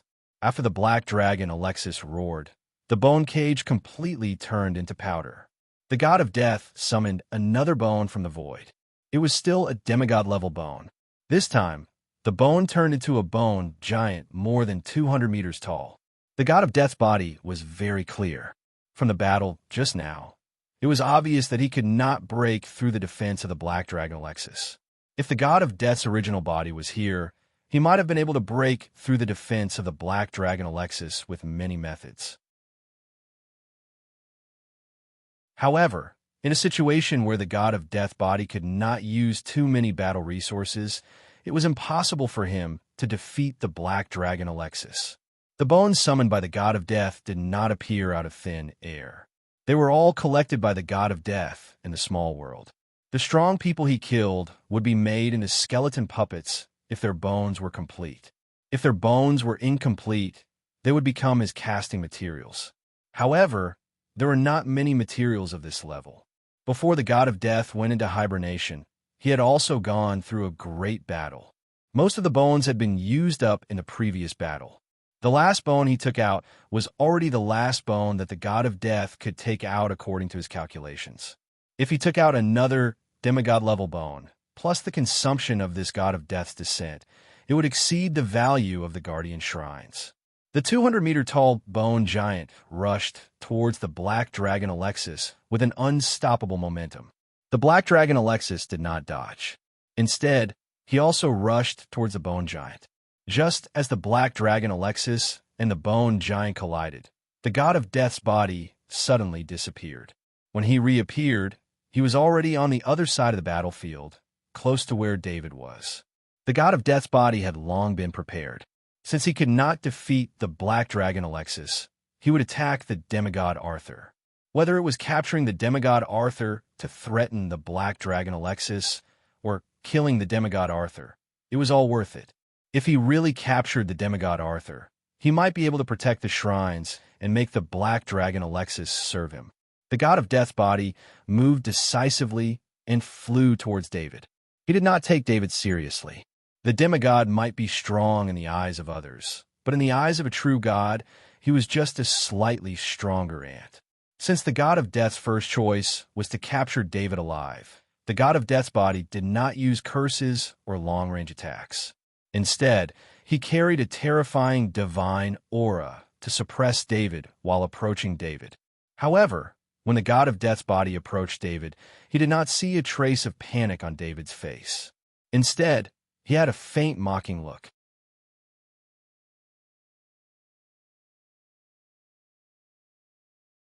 Chapter 1300. God of Death's godly body didn't know what gave David the confidence to mock him at such a close distance. At this moment, 5 clones appeared at the same time and blocked in front of David. God of Death's godly body wasn't on guard against the sudden appearance of the 5 clones, and he crashed into the attack range of the clones. The 5 divine long swords pierced out with the power of the black dragon and pierced the vital parts of God of Death's godly body. The Grim Reaper's godly descent physique was instantly destroyed by the 5 streams of black dragon strength. Even when the god-descending body collapsed, the god-descending body of the Grim Reaper still didn't understand how the 5 god-level clones appeared. No matter how strange the 5 clones were, they were still at the god level. Would demigod Arthur place the 5 clones in his portable dimension when he went out and take them out when he was in danger? Even a normal knight wouldn't agree to be placed in such a dimension, let alone a god. Besides, demigod Arthur had to have a very high status to be protected by Black Dragon Alexis and the 5 clones. The power of Black Dragon Alexis and the 5 clones was enough to invade an alternate world. The god of death's godly descent body dissipated in confusion. From the god of death's godly descent body, the god of death's godly consciousness flew out and opened a portal to the god of death's small world, wanting to return to the small world. The shadow attendant was even faster. It pounced on god of death's godly consciousness and devoured it. After destroying the bone giant, Black Dragon Alexis turned around and flew toward god of death's godly body. However, when he arrived, he saw god of death's godly body collapsing. Black Dragon Alexis shook his head helplessly. He was probably the only one in the entire great world of God who knew how terrifying David was. The 5 god-level clones were only the weakest, and the most powerful ones were the Battle Constitution clones. Black Dragon Alexis didn't dare to fight with the Battle Avatars. The Battle Avatars shouldn't have appeared at all, because the resources wasted on the Battle Avatars were enough to cultivate a dozen gods. Since God of Death's godly consciousness had lost, the aura of God of Death's shrines was rapidly declining. David quickly put away the 5 clones, and Black Dragon Alexis shrank and returned to his shoulder. If he had been any later, the Death Shrine would have completely lost its function as a shrine, and it would not have been able to conceal its god-level aura, exposing David's 5 god-level clones. At this moment, the aura of God of Death's shrines had shrunk to a very small range. David scanned God of Death's shrines with his mind and found more than 120 believers of God of Death. Among them, he saw Bishop Jervis and another bishop. When David scanned the unknown 5th-tier bishop with his mind power, he recognized that it was the 5th-tier Bishop Lockhart. Now, the 2 bishops of God of Death were complete, and David didn't have to spend any more effort to find them. Inside the shrines, more than 120 believers of God of Death were still devoutly chanting God of Death's divine book. They didn't notice the changes in the shrines at all. Only the two bishops noticed that something was wrong. The statue of God of Death they were praying to had lost its luster, like a dead object. At the same time, all the divine patterns that could be activated by God of Death shrines were automatically shut down. This was caused by the loss of energy supply. Originally, God of Death shrines had accumulated a lot of power of faith, at least enough to keep the divine patterns for a long time, but the power of faith used by God of Death's descent was all from the shrines. In a short battle, the power of faith in the shrines was completely consumed. Bishop Jervis and Bishop Lockhart looked at each other and saw despair in each other's eyes. At this moment, David's mind power entered the shrines and broke the necks of all the believers of God of Death. The shadow attendant flew over and absorbed all the souls into his body. David's mind wrapped around the shrines of God of Death, and his talent ability, Underground Sneak, was activated, separating the shrines of God of Death from the earth, and then he put the shrines of God of Death into the space. Just after the shrines of God of Death were put away, the shield holding the water above collapsed, and the water came crashing down. Before the water came crashing down, David activated his talent ability and left. In the small world of God of Death was sitting on a throne made of bones, his face extremely ugly. Losing the most important shrines had greatly reduced the power he could use in the great world of God. The shrines that could accommodate the God-level power of God of Death had cost God of Death a lot of effort. God of Death didn't think that demigod Arthur would leave the shrines behind after defeating his God-level body. Think about the last shrines of the God of Storm. After the God of Storm was defeated, the Twilight of the Gods sent people to the original location of the shrines of the God of Storm. When they arrived, they discovered that there was only a big pit left. The shrines and the foundation had been dug out completely. The Grim Reaper had suffered heavy losses this time. He had lost an important shrine, lost a strand of divine sense, and lost over 100 believers. Among them, there were even 2 level 5 believers. These 100 believers were the core believers of God of Death in the great world of God. Such a loss would greatly affect God of Death's faith in the great world of God. Alexis, just you wait. When the Dragon Clan returns, you, a black dragon who has surrendered to the humans, will become a traitor of the Dragon Clan. You will be hunted down by the Dragon Clan forever. The Grim Reaper said to himself with hatred. As for demigod Arthur, God of Death still didn't understand what had happened to him. Where did the 5 god-tier clones come from? How were they related to demigod Arthur? David didn't return to planet Gammy. Instead, he found a deserted place and opened the wormhole that led to the Zerg world's safe spot. He returned to Homestar. He placed the 5 god-tier clones and his battle form avatar back into the huge sacred rune magic circle and allowed them to cultivate on their own. David went to the underground base.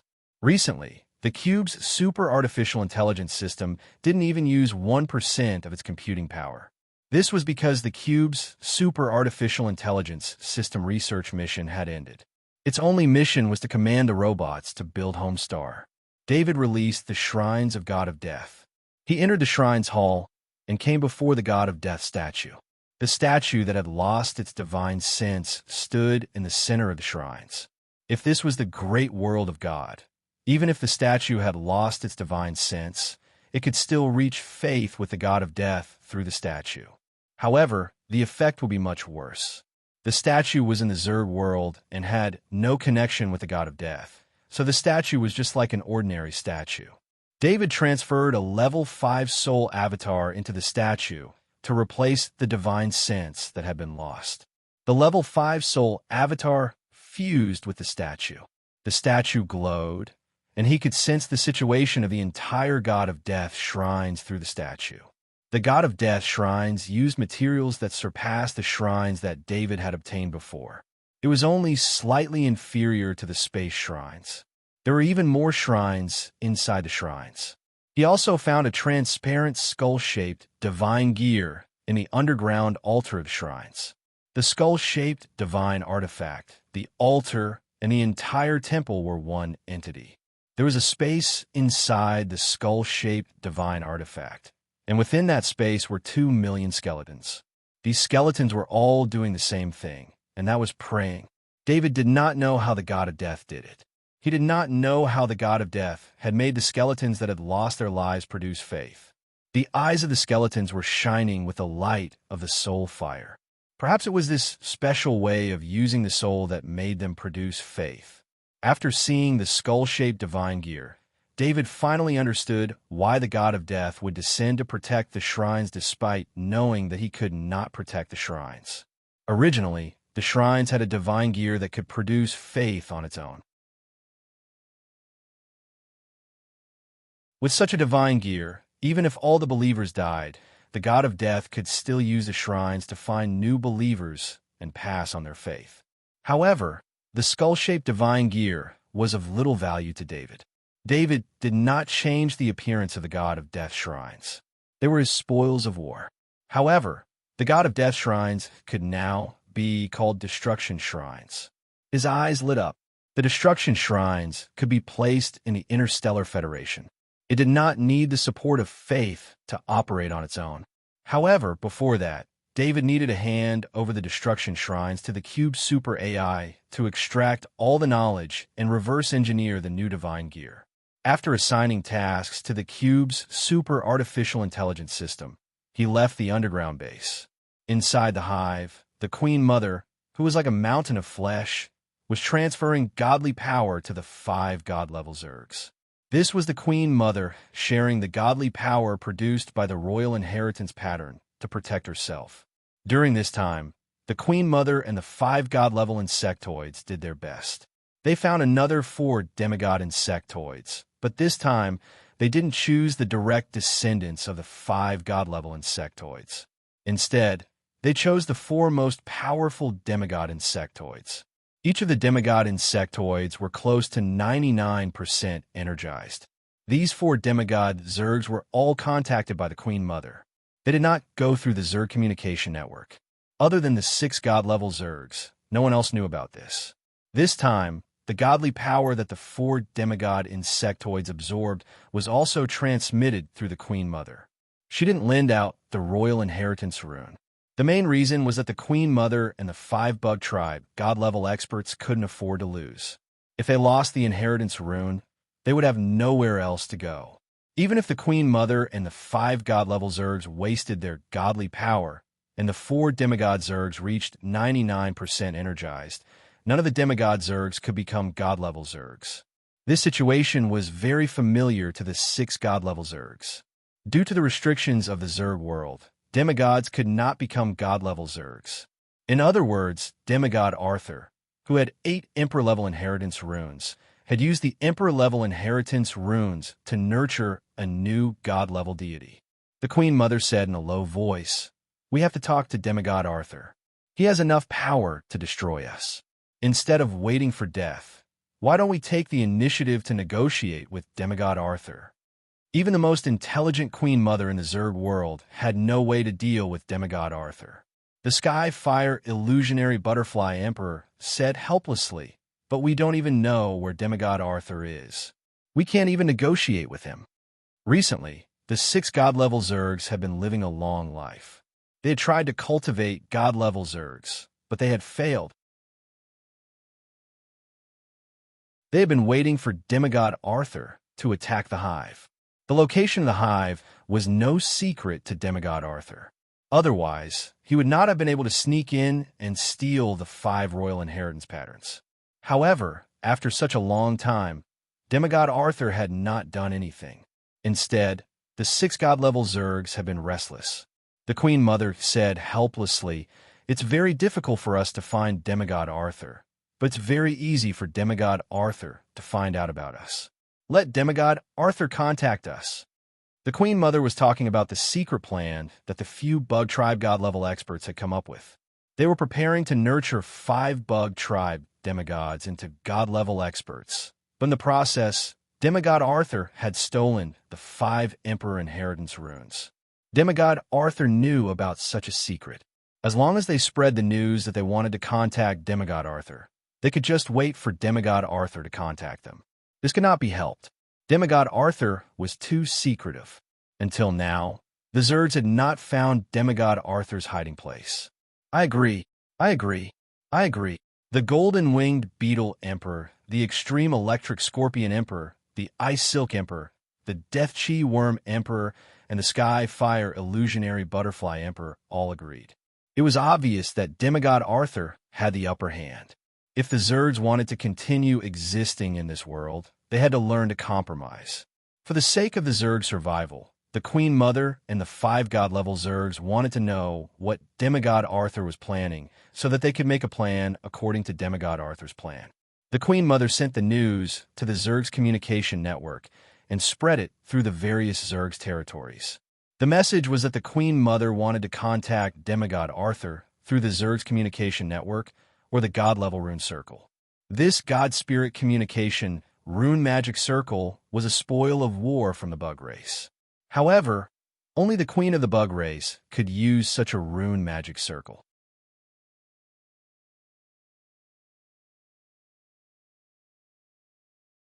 Chapter 1301. David had received the Queen Mother's request for contact earlier than the Queen Mother and the 5 Bug Clan gods had expected. For all the insectoid clones that could connect to the insectoid network, as long as there was any news related to David, they would immediately send a signal to David. David was curious as to why the Queen Mother was looking for him. He had already given the Queen Mother a chance by not attacking the insectoid nest. In order to ensure that the effect of the inheritance pattern did not decrease, he did not want to attack the insectoids too much. Now that the god-level insectoids were no longer a threat to David, what David needed was the stability of the insectoid world. David thought about it for a while and decided to contact the Queen Mother to see what she wanted. He took out the rune contact card. As long as they were in the same big world, he could use the rune contact card to contact the other god-level spirits through the rune circle. According to the information provided by the Queen Mother, David made some settings on the rune contact card and injected energy into it. In front of the Queen Mother's mountain-like body, there was a square formation board. To prevent the possibility of not receiving a message, it had been using its mind to support the rune circle.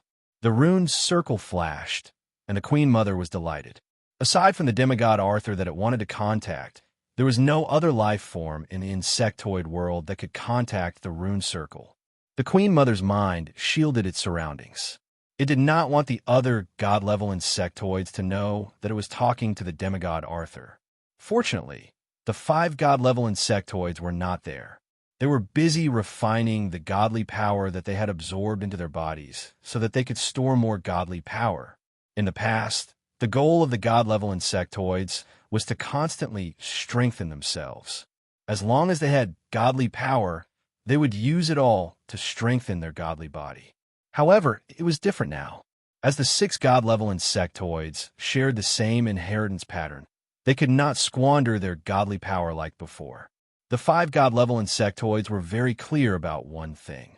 Their goal was to store as much godly power as possible in their godly body. This required them to change.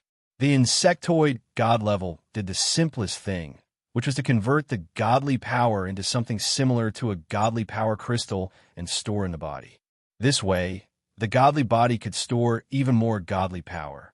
Therefore, the 5 insectoid gods have been working on this modification recently. Demigod Arthur, I'm finally able to communicate with you. The Mother Empress greeted Arthur awkwardly as she connected the communication array. Queen Mother, the Bud tribe has always been very direct. If you have something to say, just say it, David said calmly. Demigod Arthur, can you make the decision in your faction? The Queen Mother thought for a moment before asking her first question. Although the Queen Mother was confident that demigod Arthur was related to the faction that possessed the 8 Emperor-level inheritance runes, it wasn't just because the loss of each Emperor-level inheritance rune was related to demigod Arthur. It was also because when the last 5 Emperor-level inheritance runes were stolen, the battle body was lost because of the ambush by demigod Arthur and Black Dragon Alexis. All of this showed that demigod Arthur had an extremely important position in this huge faction. However, the Queen Mother had to be clear about one thing. Could demigod Arthur make the decision in this faction? You're asking about this? Of course, I can make any decision. David did not plan to hide it and answer with a smile. I hope to coexist peacefully with you and maintain the stability of the current situation. The Queen Mother continued with her suggestion. Queen Mother, if that's all you want, then we don't have to talk anymore.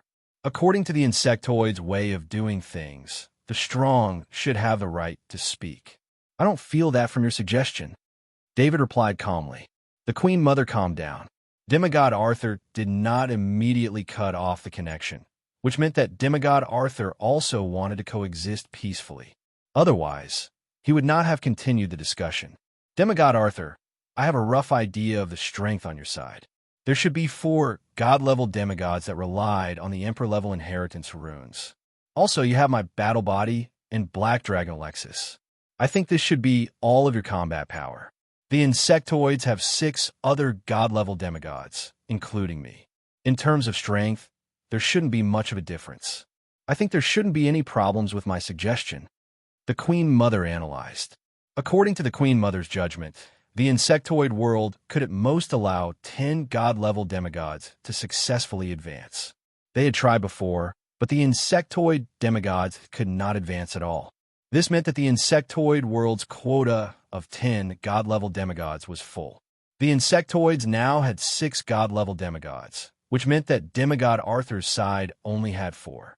The Queen Mother's battle body clone had seen it with her own eyes. She did not know how the battle body was revived and controlled, but the battle body clone did belong to demigod Arthur. Even if the Black Dragon Alexis was included, both sides still had 6 god-level demigods. Of course, the Queen Mother's calculation was not accurate. After the demigods lost their Emperor-level inheritance runes, their combat power was greatly affected. Although there was not much difference in a short period of time compared to before, the problem was that the demigods of the insectoids did not dare to do so. Without the Emperor-level inheritance runes to provide enough protection, the demigods of the insectoids would become unstable if they used up too much of their divine power. The Queen Mother was only thinking that demigod Arthur's side had only obtained the Emperor-level inheritance runes for a short period of time, so the god-level demigods he cultivated should not be too strong. Queen Mother, why don't I bring the god-level demigods outside the hive to show off their strength and let you reconsider the basis of our negotiation? David said in a low voice. The Queen Mother was silent for a while. She was clearly hesitant. She was worried that demigod Arthur would use this opportunity to attack the hive. However, on second thought, if demigod Arthur wanted to attack the hive, he would have done so long ago. On top of that, the hive was already prepared. It would not be easy for demigod Arthur to attack the hive. All right, I'll wait for you to show off your strength at the hive. After that, we'll negotiate based on the strength of both sides. The Queen Mother approved of this plan. After disconnecting, the Queen Mother immediately notified the 5 demigods of the situation. It was clear that the 5 demigod of the Queen Mother were unhappy about not participating in the negotiation with demigod Arthur. It should be known that the Queen Mother could represent the insectoids in the past. However, the 5 demigod of the insectoids now share the Emperor-level inheritance runes with the Queen Mother. They hope to be on equal terms with the Queen Mother and discuss everything together. However, since things had already progressed to this stage, the 5 demigod of the insectoids had no choice but to get ready. They stood in 5 different directions around the Queen Mother and were connected by the Emperor-level inheritance runes. Walls of green mucus rose, raising the entire hive's defense to the highest level. If demigod Arthur wanted to attack the hive, the Queen Mother and the 5 demigod of the insectoids would gather their divine power to strengthen the hive's defense. As long as the hive could be defended for a period of time, the nearest insectoids would continuously rush over and form a bug horde to attack demigod Arthur. Although the bug horde could not pose much of a threat to the demigods, it could still harass them, using their lives to harass the demigod of the insectoids so that the demigod would not be able to focus on the battle was an extremely helpless method. However, the Queen Mother and the 5 demigod of the insectoids knew one thing.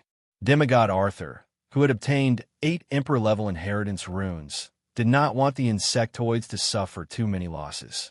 This was because if the insectoids suffered too many losses, the effect of the Emperor-level inheritance runes would decrease. This was unacceptable to any demigod who relied on the Emperor-level inheritance runes.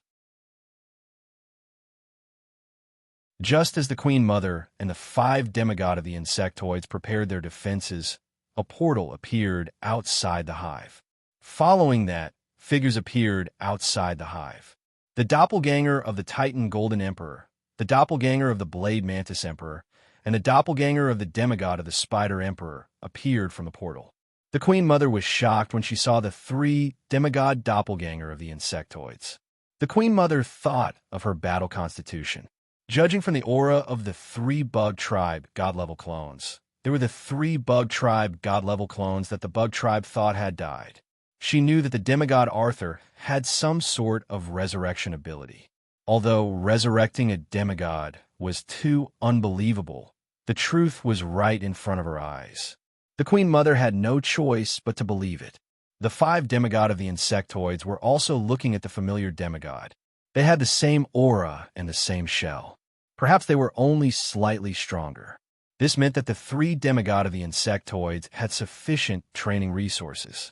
After that, the avatars of the golden-winged beetle emperor, the extreme lightning sky scorpion emperor, the ice silkworm emperor, the skyfire illusion butterfly emperor, and the death chi worm emperor came out of the spatial tunnel. When these 5 demigod doppelganger appeared, the 5 demigod of the insectoids were the most shocked. This was because these were the demigods that they had chosen to ascend to the demigod level. When they were fighting for the 5 emperor-level inheritance runes, they were taken away. The 5 demigod of the insectoids thought that these demigods had died long ago. They didn't expect them to ascend to the demigod level. The Queen Mother looked at the insectoids in front of her in shock. Just from the portal alone, there were 8 demigod of the insectoids. Judging by their aura, she found that 4 of the demigod doppelganger didn't ascend in the insectoid world. The Queen Mother knew better than any other demigod how difficult it was to ascend to the demigod level in another world. Other worlds would strongly reject non-native life forms from ascending to the demigod level. Under such rejection, it would take a miracle to ascend successfully. Miracles like this had happened 4 times. The Queen Mother had reason to believe that demigod Arthur's faction had mastered some secret technique to cross worlds and ascend to the demigod level. Back in the day, the Queen Mother had considered the possibility of ascending to the demigod level in other worlds in order to break the limit of 10 demigods in the insectoid world. However, she had paid a huge price without gaining anything. The Queen Mother knew that the balance of the negotiation was tilted towards demigod Arthur's side. She would have to pay a huge price. While he was thinking, Black Dragon Alexis passed through the spatial tunnel. Then, 5 150-meter-tall clones walked out of the spatial tunnel. Under their protection, demigod Arthur appeared. Finally, the battle-formed doppelganger passed through the portal and disappeared. When the 5 demigod of the insectoids saw the 5 demigod doppelganger clones, they were shocked beyond belief. When they saw the battle-formed doppelganger, they couldn't help but look at the Queen Mother. According to the Queen Mother, the battle-formed doppelganger had already fallen. However, the truth was that the battle-formed doppelganger was in the enemy's faction. They hoped to get an explanation from the Queen Mother, but the Queen Mother didn't know what to say. The Queen Mother looked at demigod Arthur. There was no need to say more. Just by looking at demigod Arthur's position, one could tell that demigod Arthur's status in this faction was definitely the highest. This was also the first time David had brought all his god-level combat power to show his strength to outsiders. In order to control the insectoids, he needed to flex his muscles. Even under the protection of the hive, the Queen Mother and the 5 demigod of the insectoids felt like they were standing naked in front of demigod Arthur. They knew very well that with the combat power that demigod Arthur had, he could easily defeat them. There were a total of 15 god-level insectoids there. Among them, the Titan Golden Emperor Doppelganger, the Blade Mantis Emperor Doppelganger, and the Spider Emperor Doppelganger were all veteran demigod insectoids. The insectoids knew their combat power very well. The Black Dragon Alexis had fought with the insectoids before, so the insectoids had their own assessment of his strength. The other thing was the battle-form doppelganger. This had to be listed separately. A battle-form doppelganger's strength was equivalent to 3 or 4 veteran demigod insectoids. Apart from these combat powers, the other newly ascended god-level insectoids were still true god-level, no matter how weak their combat power was. Demigod Arthur's god-level combat power was something that the insectoids couldn't compete with even in their prime, let alone the insectoids that were now heavily injured. David looked at the hive planet in front of him. This was the foundation of the insectoids. It was a hive planet that was completely made up of god-level materials. Of course, apart from the insectoids, no other race would have the fortune to enjoy this green, sticky material, especially humans. Otherwise, David wouldn't have minded taking some of it. After all, the insectoids wouldn't be able to protect the hive planet. Queen Mother, do you want to test the combat power of my god-level combatants? You can choose any opponent you want to challenge. David sent a spirit wave toward the hive. No need. We've already seen your strength, demigod Arthur. We can proceed to the next step of the negotiation. The Queen Mother quickly rejected. There was no way the Queen Mother would agree. There were 15 god-level insectoids outside, and she couldn't order any of the 5 god-level insectoids to leave the hive's protection. The insectoids didn't want to go out and fight either. So what if they won? Furthermore, for demigod Arthur to be so confident, he must have something to rely on.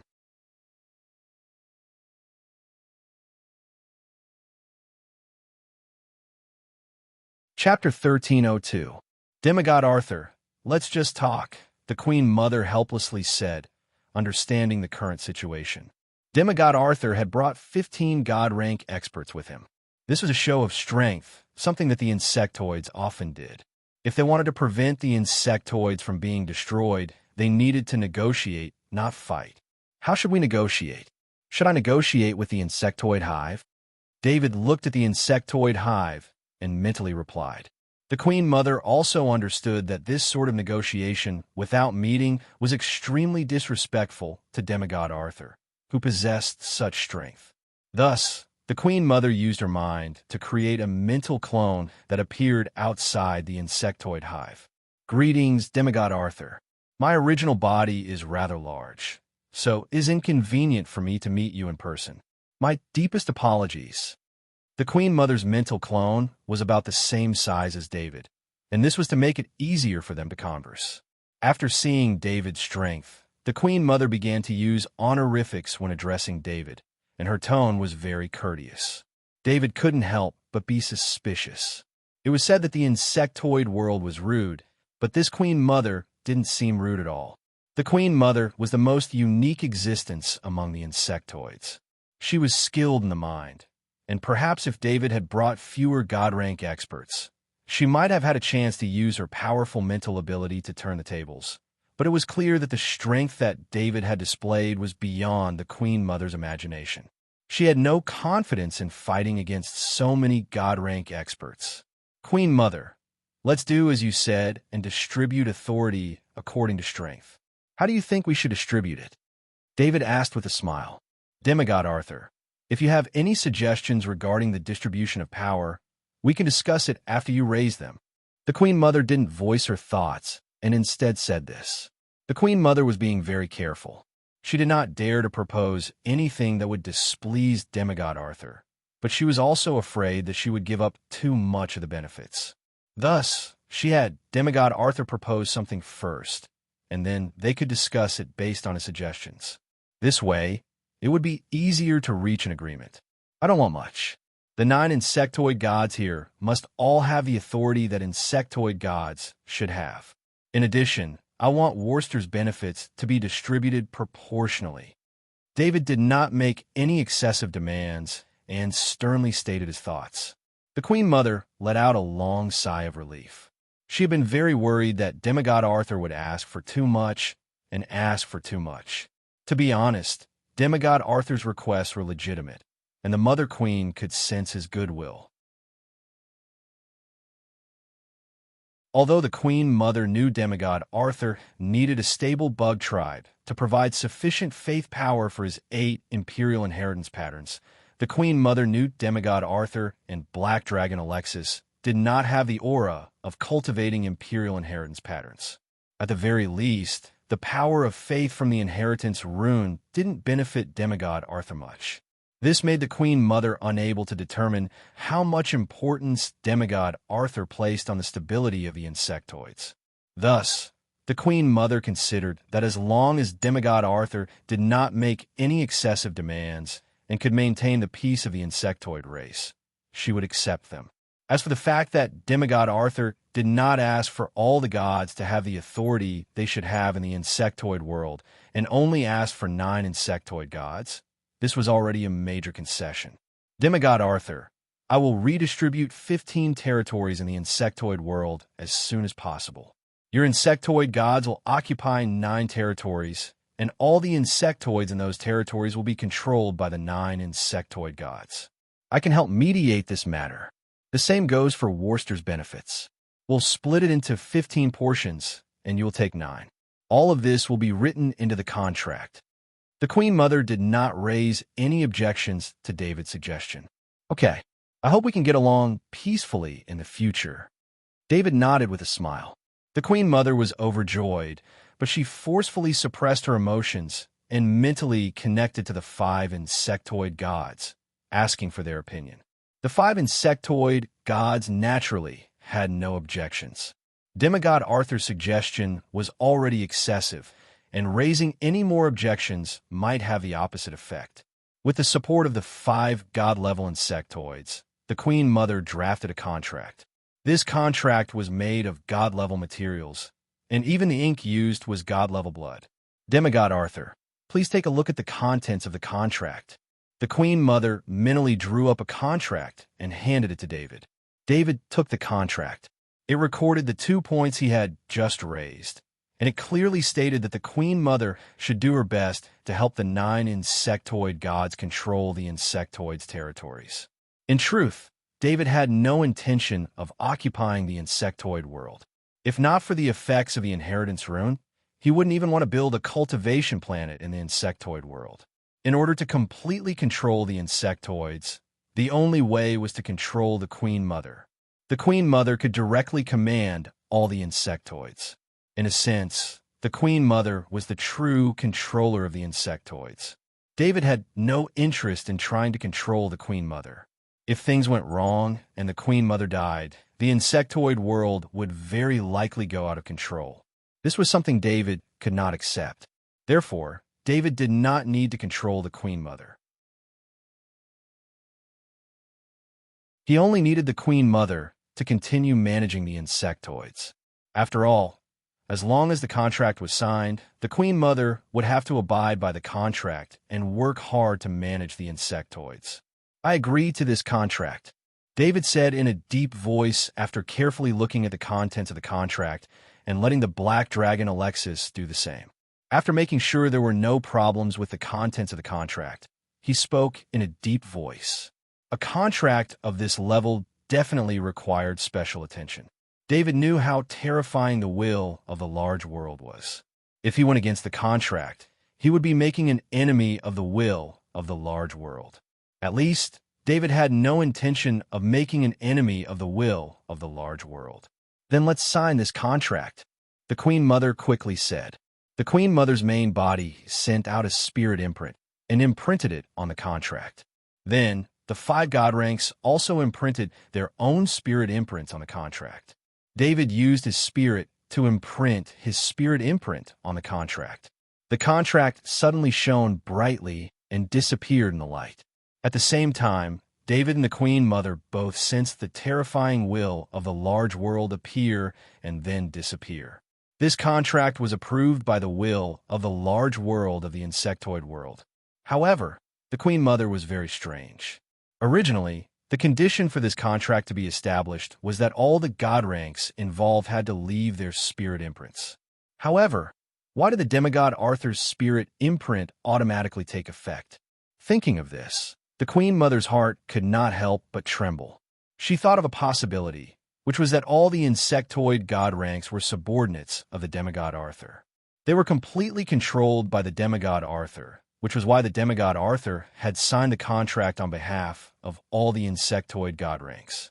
Thinking of this, the Queen Mother looked up to the demigod Arthur even more. It was only now that the atmosphere in the insectoid hive calmed down. After David had brought 15 god ranks into the insectoid hive, the 6 god ranks in the insectoid hive, including the Queen Mother, had been on tenterhooks the entire time. 15 god ranks had the absolute power to break open the insectoid hive. With such a number, they did not have to worry about the appearance of the insectoid hordes. Even if a few god ranks focused on the insectoid hordes, the remaining god ranks could still destroy the insectoid hive. After the contract was established, in a sense, the Queen Mother, the 5 insectoid god ranks, and David's 9 god rank avatars were considered to be on the same side.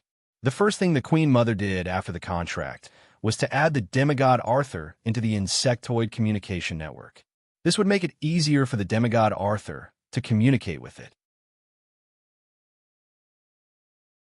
The Queen Mother did not want any friction between them due to a lack of communication. The negotiation process, which was originally thought to be very complicated, was quickly completed without David making things difficult. The Avatar opened the space tunnel, and all the god ranks left through it. As the owner of the space tunnel, the Avatar was the last to enter the space tunnel.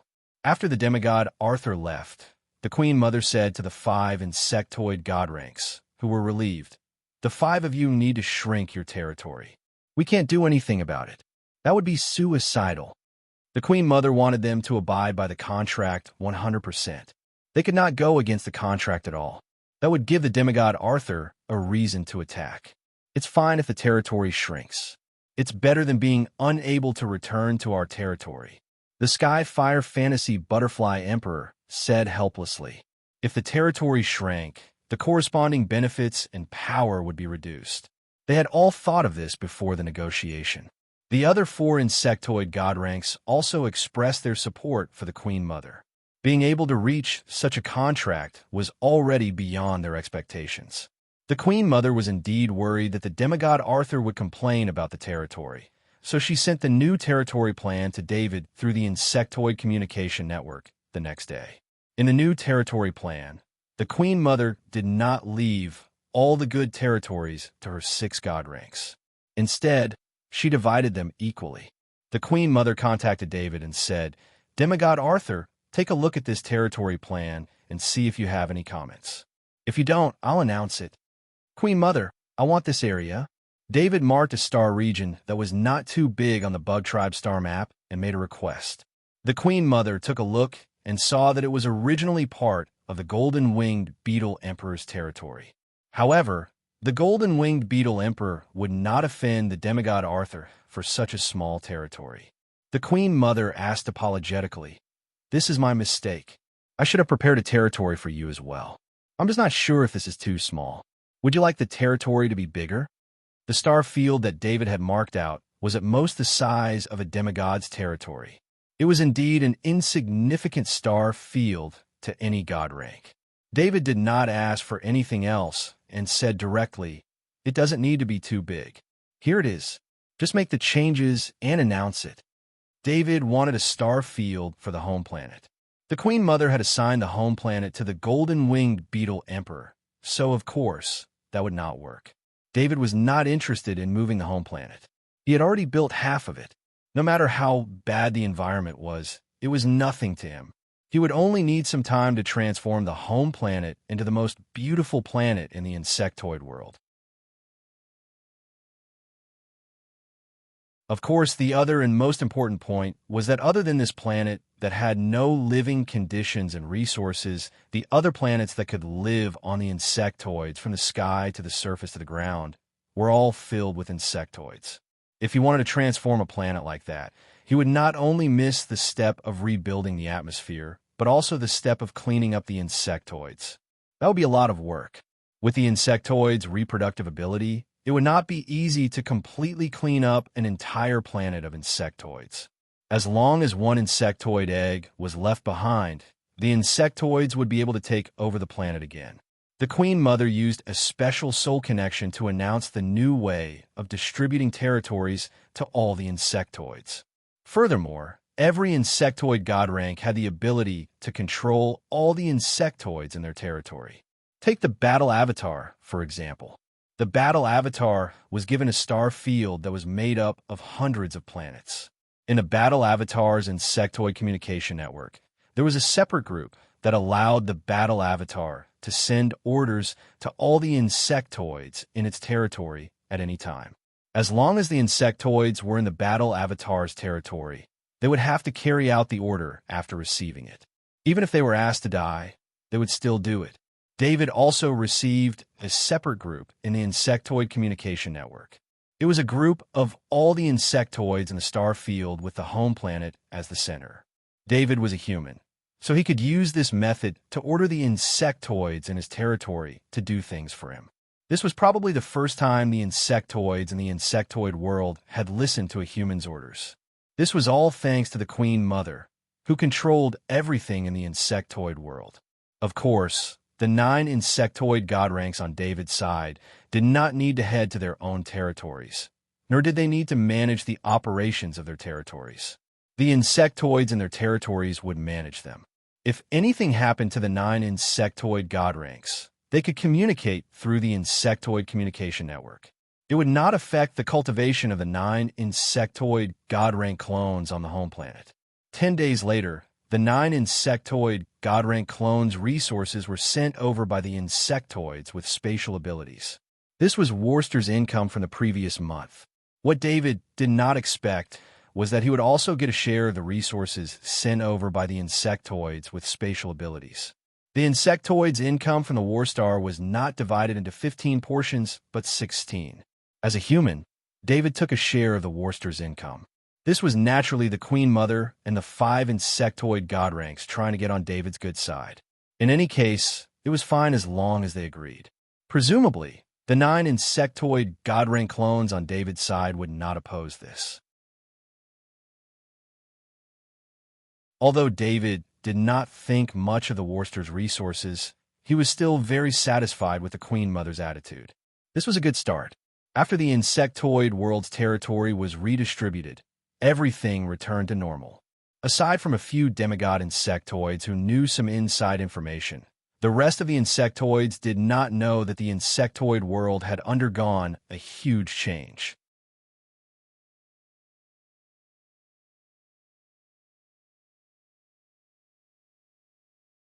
Chapter 1303. It had been a year since David had reached a peace agreement with the Zerg Queen in the Zerg world. During this time, the Zerg world and the Interstellar Federation had been extremely stable. There was only news of evil believers appearing in the great world of God from time to time, and then being wiped out. Perhaps the ordinary people in the great world of gods, or even the ordinary nobles, were unaware of the threat of the evil gods, but the Supreme Council and the 5 major temples were very clear about it. They had joined forces to clean up the evil god believers that kept popping up. In a situation where people everywhere were bewitched to become evil believers, some seemingly ordinary cases were no longer eye-catching. There was a nameless broken planet in the chaotic star field. The surface of this planet was full of deep cracks, and volcanoes were constantly erupting outwards. Some places had extremely deep potholes, making this planet look extremely strange. In fact, this planet wasn't originally like this. It was just that after a war between the gods, it was destroyed to this state. This planet used to be the palace of a dragon god during the era of the dragons. Many gods besieged the dragon god, and that divine war destroyed everything on the surface of the planet. The ground exploded and magma erupted. The original plants and creatures on the planet died, and even the atmosphere was destroyed in the divine war. Without the atmosphere, there was no possibility for life to exist again. Even after tens of thousands of years, this planet still did not have the slightest bit of life. However, inside this seemingly worthless planet, the dragon god's palace still existed. After that divine war, The dragon god was defeated, and the dragon god's palace sank into the ground. Below the ground, half of the dragon god's palace was in the soil, and the other half was in magma. The materials used in the dragon god's palace were extremely precious, and with the special strengthening of the dragon's secret method, the dragon god's palace remained intact even after tens of thousands of years. At this time, the dragon god's palace was filled with blood mist, and in the blood mist, a phantom condensed by divine consciousness was walking through the blood mist. This phantom condensed by divine consciousness was the divine consciousness of the god of blood. He used the dragon god's palace as his shrines and placed a statue with his divine consciousness in the dragon god's palace. With the power of the blood god, it would not be easy to occupy this dragon god palace. This dragon god palace was secretly buried by the blood god, who was also a participant in the War of the Gods. At the end of the war, the other gods snatched the dragon blood and some of the scales left behind by the dragon god after his defeat. The god of blood was the weakest, and he did not snatch those things. Instead, he moved the dragon god palace that had been buried underground due to the battle. Perhaps it was because the planet had been destroyed too thoroughly that no one had discovered the dragon god palace until now. It wasn't until the god of blood awakened and the god of death proposed to activate the dragon summoning circle that the god of blood announced that he had a complete dragon god palace. Since the dragon god palace had almost never appeared in records, and its location was the most secretive, the gods of the twilight of the gods had made it the true target to activate the dragon summoning circle. As for the believers of the great world of God, they were there to attract the attention of the Supreme Council and the 5 shrines. All the gods of the twilight of the gods had put in their own efforts to support the plan to activate the dragon summoning circle. In a room of the dragon god palace, there was an ancient long-distance portal. This kind of ancient portal was not controlled by the great world of God's teleportation network and would not be discovered by the Supreme Council and the shrines during the teleportation process. A light flashed in the ancient long-distance portal, and a figure appeared. This figure was a middle-aged man who was tied up. The middle-aged man looked at this unfamiliar place with fear in his eyes, and his nose smelled the terrible smell of blood. "There's a new material," the phantom of the god of blood said excitedly. The phantom condensed by the divine mind flew into the middle-aged man's body, and then the middle-aged man's body exploded, and a mass of bloodline power floated out. The bloodline power flew into the blood fog and became a mass of blood that glowed red in the blood fog. In the main hall of the Dragon God Palace, there were thousands of such blood masses in the blood fog. This middle-aged man was not a knight, or rather, the middle-aged man had a bloodline, but he did not know it. Many nobles in the great world of God had lost their noble status because of the rules of nobility set by the shrines. These families with bloodlines might be able to continue the knight legacy for generations after losing their titles. After a long time, many families who lost their noble status and still had bloodlines would become completely ordinary, or at least on the surface. Their bloodlines would also spread to the great world of God.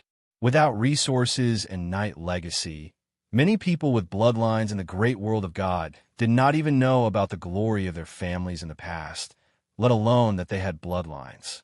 According to the research of several gods, these bloodlines had stronger energy than ordinary life and were the best medium to activate the dragon summoning circle. In addition, the god of blood had a special ability to accurately find people with bloodlines. The Twilight of the Gods relied on ancient clues to investigate all the original noble families and ordinary people who might have bloodlines. The main task of the followers of the Twilight of the Gods was to use the sensing circle made by the god of blood to find people with bloodlines and send them to the portal. Since the people with bloodlines were ordinary people, they did not attract the attention of the nobles at all. In the past 2 years, the Twilight of the Gods had found thousands of people with bloodlines and sent them all to the God of Blood in the Dragon God Palace. The God of Blood used his divine will and faith power to cultivate these bloodlines, increasing the effectiveness of these bloodlines. This could make a bloodline 10 times more effective. Through this secret method, the blood mist of the Dragon God Palace had accumulated 5,000 balls of blood formed from bloodlines. The God of Blood used his own control of blood to increase the energy of the blood masses, and he would have the energy to activate the dragon summoning circle. The reason why the Twilight of the Gods could find 5,000 noble descendants with bloodlines was because of the suppression of the 5 shrines on the nobles. The 5 shrines were worried that the nobles would grow too quickly, so they had a lot of restrictions on the nobles. Take the title of nobility, for example. Apart from a few noble families that had made great contributions in history, the rest of the nobles' titles had to be maintained through the consumption of merit points. Every time the title was passed down, it would drop by 1 level. If there was no merit points to increase it, then after a few generations, the noble status would be lost. This was the way the 5 shrines controlled the growth of the nobles. Thinking about it, even the 99 top nobles were not full. If not for the recent promotion of David's 12 legendary knight clones to top nobles, there would only be slightly more than 80 top nobles. If the top nobles were like this, then there was no need to mention the ordinary nobles. Neither the nobles nor the 5 shrines paid attention to the families that had lost their titles. These families could not participate in the circle of nobles, and no one cared about their life or death. The God of Blood shadow walked through the blood fog. He had paid a lot this time. After activating the dragon summoning circle, the Dragon God Palace would be exposed, and there was a high possibility that it would be taken back by the dragons. But the God of Blood did not lose out, because the other gods had taken out the corresponding compensation. This compensation was what the God of Blood needed the most. In terms of value, it was more important than the Dragon God Palace. However, the God of Blood did not want to use up the blood masses so easily. As long as he delayed for a day, the Twilight of the Gods would continue to find ordinary people with bloodlines and send them over. After these ordinary people were killed by the God of Blood's divine will in the Dragon God Palace, not only did they get the blood masses, but they also got their souls. Since they were killed in the shrines of the God of Blood, their souls would naturally enter the small world of the God of Blood. In just 2 years, there were 5,000 souls in the small world of the God of Blood, and these souls were of the best quality. Although these people did not become knights, their bloodline made their souls of high quality. The 5,000 souls were converted into believers by the God of Blood, and the power of faith produced was many times that of ordinary believers. God of Blood, the bloodline energy is enough to activate the dragon summoning circle. Start as soon as possible. The God of Death urged the God of Blood through the communication between the small worlds. The God of Death was, of course, anxious. He especially wanted to take revenge on demigod Arthur. The most important shrines of the God of Death had been taken away by demigod Arthur. This action that could affect the inheritance of faith was enough to drive him crazy. But the God of Death was very clear that with his current strength, even with the help of the gods of the Twilight of the Gods, it was still very difficult to deal with demigod Arthur. If he wanted to take revenge, he had to activate the dragon summoning circle. God of Death, why are you so anxious now? The bloodline energy is barely enough to activate the dragon summoning circle. It's better to prepare more bloodline energy. It's safer that way. The God of Blood disagreed. God of Blood, it's getting harder and harder to collect ordinary people with bloodline. The first 5,000 were the easiest to find. The God of Fire reminded in a deep voice, no matter what, without 10,000 bloodline energy, I won't activate the dragon summoning circle. The God of Blood said clearly. The God of Blood was not worried that the gods would not agree at all. At most, he would delay the execution of the plan for a few years. A few years was nothing to the gods. The God of Blood did not want to give up such a rare opportunity to obtain high-quality souls. Mobilizing all the believers of the Twilight of the Gods to find and capture people with bloodline energy was probably the only chance. If he missed it, there would not be another chance. The believers of the gods would only share information and would not help each other. If it were not for the gods' orders, it would not have been possible to mobilize all the believers of the gods and the hidden forces of the Twilight of the Gods to act together. Seeing the attitude of the god of blood, the other gods complained.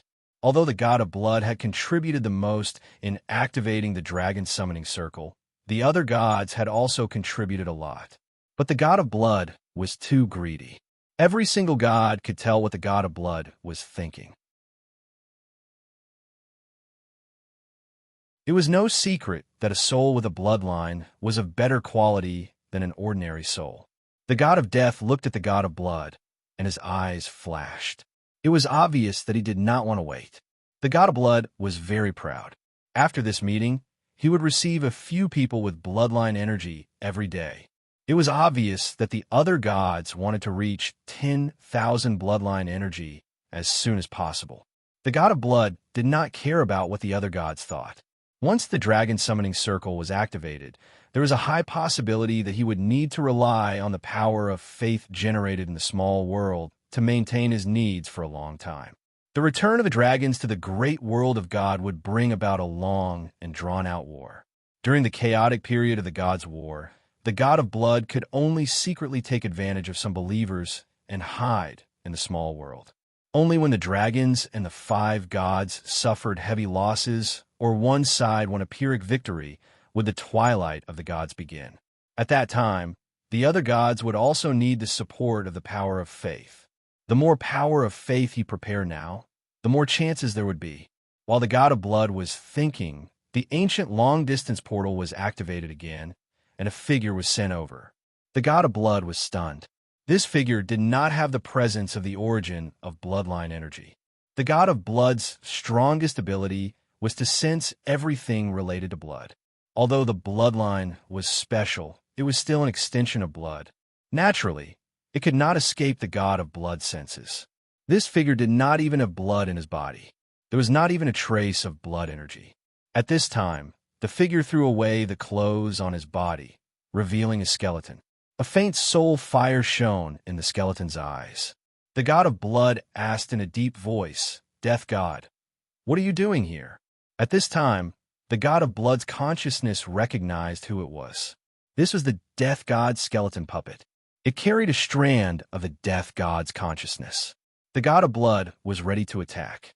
This was the dragon god palace, and it was his shrines. His shrines would not allow the death god to invade. This kind of unannounced invasion was an invasion. However, because of the 5,000 bloodline orbs, the power of faith in the shrines of the dragon god palace had greatly decreased. Originally, the god of blood did not care about this decrease at all. This was because as long as the dragon summoning circle was activated, the dragon god palace would no longer be his shrines. He would have to give it up. But at this time, the death god skeleton puppet suddenly appeared, and the god of blood was caught off guard. The god of blood understood that the death god must have been prepared and had sufficient confidence to teleport over.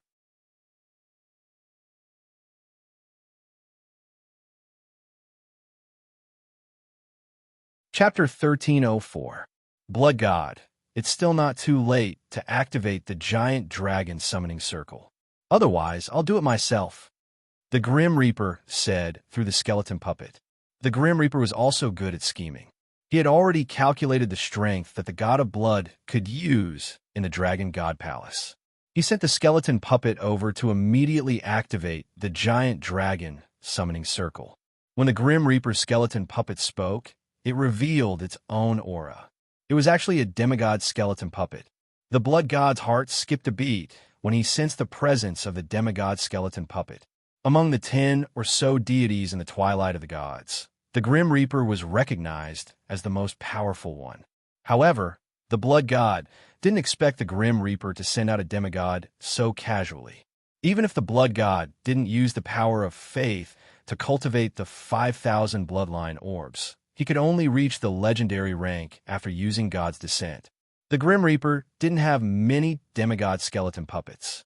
If it wasn't for the Grim Reaper's shrines, the Grim Reaper wouldn't have been so impulsive. Grim Reaper, you've gone too far. The blood god yelled angrily. The blood god's shadow retreated into the blood mist in the hall. Then, a strong energy wave spread out, and a blood-red god's descent appeared in the blood mist. Even if the Grim Reaper sent out a demigod skeleton puppet, the blood god couldn't retreat without a fight.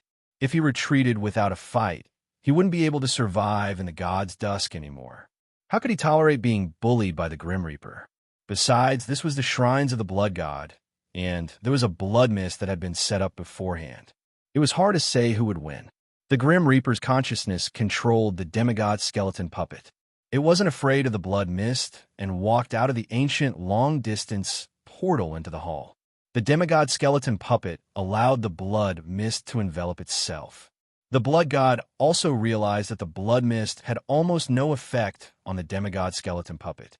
The reason was simple. Demigod skeletal puppets did not have blood, and their quality was at the demigod level. This kind of legendary gray blood mist could not harm them at all. The Grim Reaper laughed coldly in his heart. The blood god's ability was naturally terrifying, but that was only against living beings with blood. For undead beings, the blood god's ability to control the bloodline was ineffective. Of course, the god of blood's true body was here, and he didn't need to be afraid of undead creatures like the demigod skeletal puppet. The god-level blood sea could devour beings like the demigod skeletal puppet. The demigod skeleton puppet of the god of death didn't care about the god of blood's godly body. It stood in the middle of the hall and chanted an ancient spell. The god of blood was anxious. The demigod skeleton puppet was about to activate the giant dragon summoning circle. He quickly stepped forward to stop it. The godly body rushed towards the demigod skeleton puppet with the blood mist. The demigod skeleton puppet did not move to dodge. Instead, a gray light rose from its body.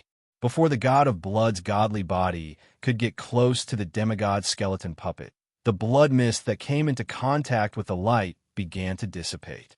The god of death's demigod skeleton puppet was casting the power of death. The blood mist of the god of blood existed in the form of life energy. When it came into contact with the power of death, the life energy was instantly taken away, and the blood mist dissipated. The god of blood's godly body only had the power of a legendary level. If it used a long-range attack, the damage would be even weaker. It would be dangerous to stop the demigod skeleton puppet in time. Furthermore, the demigod skeleton puppet was in the middle of chanting. As long as it was chanting, it would not be able to split itself to fight. Therefore, the god of blood's godly body gathered a long sword of divine power in its hand and slashed towards the demigod skeleton puppet. Although the long sword of divine power was not a divine weapon, its power was enough to hurt the demigod skeleton puppet. Just when the blood god's god-sent body thought it could hit the demigod skeleton puppet, the demigod skeleton puppet stopped chanting and dodged the attack of the blood god's god-sent body. The god of death's godly body was surprised that the demigod skeleton puppet could move. The god of death's demigod skeleton puppet hugged the god of blood's godly body, and the gray power of death burned the godly body of the god of blood. The god of death had been setting up a trap from the very beginning. After all, this was the shrines of the god of blood. If the god of blood used its fighting skills, it could easily kill an intruder like the demigod skeleton puppet. Therefore, the god of death's demigod skeleton puppet showed a strong stance and did not take the god of blood seriously at all. Although the demigod skeleton puppet looked strong, it could not hold much power of death in its body. It could not use up much power of death for long. However, the god of death controlled the demigod skeleton puppet to use a large amount of power of death to create an illusion for the god of blood. In the end, the god of blood took the initiative to approach the demigod skeleton puppet. The demigod skeleton puppet was a close combat puppet, and with the last bit of power of death, the god of blood's godly body was destroyed. God of death, how dare you invade my shrines? I will not let you go. The god of blood shouted angrily in the small world through its illusion. The god of blood now understood that it had fallen into the god of death's trap. It gave up its specialty and went close to the demigod skeleton puppet, which led to the fact that it was defeated in a short period of time. The god of death smiled coldly and ignored the god of blood who was yelling in the small world. He controlled the demigod skeleton puppet to focus on chanting the spell. 5,000 blood orbs flew and landed on the giant magic circle on the ground. The blood orbs seeped into the lines of the magic circle, and the lines glowed red. The reason why the giant dragon summoning array was set up in the Dragon God Palace was because the giant dragon summoning array consumed a lot of energy. Activating the giant dragon summoning array was only the prerequisite for activating the array. The energy to activate the array was provided by the Dragon God Palace. The Dragon God Palace had its own way of collecting energy, but the energy it collected was not the power of faith or divine power. It was natural energy, so the god of blood did not use it. In fact, if the god of death had not activated the giant dragon summoning circle in the Dragon God Palace, it might not have been able to activate the giant dragon summoning circle successfully. Sometimes luck was amazing. The Dragon God Palace that was half in the soil and half in the lava had the most natural energy. The Dragon God Palace had been absorbing the energy of the lava, which made the Dragon God Palace's natural energy almost full. As the demigod skeleton puppet chanted, 5,000 blood orbs were injected into the giant dragon summoning circle on the ground. Red light flowed on the dragon summoning circle, and every line had a red light flashing. The giant dragon summoning circle extracted the natural energy stored in the Dragon God Palace and continued the process of the giant dragon summoning circle. Dragon roars reverberated in the dragon summoning array, and dragon shadows rose. These dragon shadows rushed into the sky. Because the dragon shadows were in the form of energy, they passed through the roof of the Dragon God Palace, and then through the soil and rocks above. 100 dragon shadows danced in the sky above the planet. Every time the dragon shadows flew, they would leave energy marks in the air. These energy marks formed mysterious and complex patterns. Suddenly, the mysterious and complex patterns caused the space to vibrate. 100 dragon shadows flew and formed a circle with a radius of more than 200 meters. Inside the circle, mercury-like ripples appeared and soon filled the circle. The dimensional portal from the era of the war with dragons once again appeared in the great world of gods. Along with the appearance of the dimensional portal, a continuous positioning signal was sent out from the portal. This positioning signal was not only transmitted in the great world of God, but it also ignored the great world barrier and spread to countless unknown great worlds. Of course, during the era of the war with dragons, in order to prevent the positioning signal from being detected by more powerful life forms, only the dragons could sense and understand the positioning signal. The god of death controlled the demigod skeleton puppet and quietly left the Dragon God Palace. Through the eyes of the demigod skeleton puppet, he looked at the portal in the sky. His heart was not calm. The god of death thought of the fear of being dominated by the dragons. It was a painful memory. At that time, he was also hot-blooded and had the best of friends.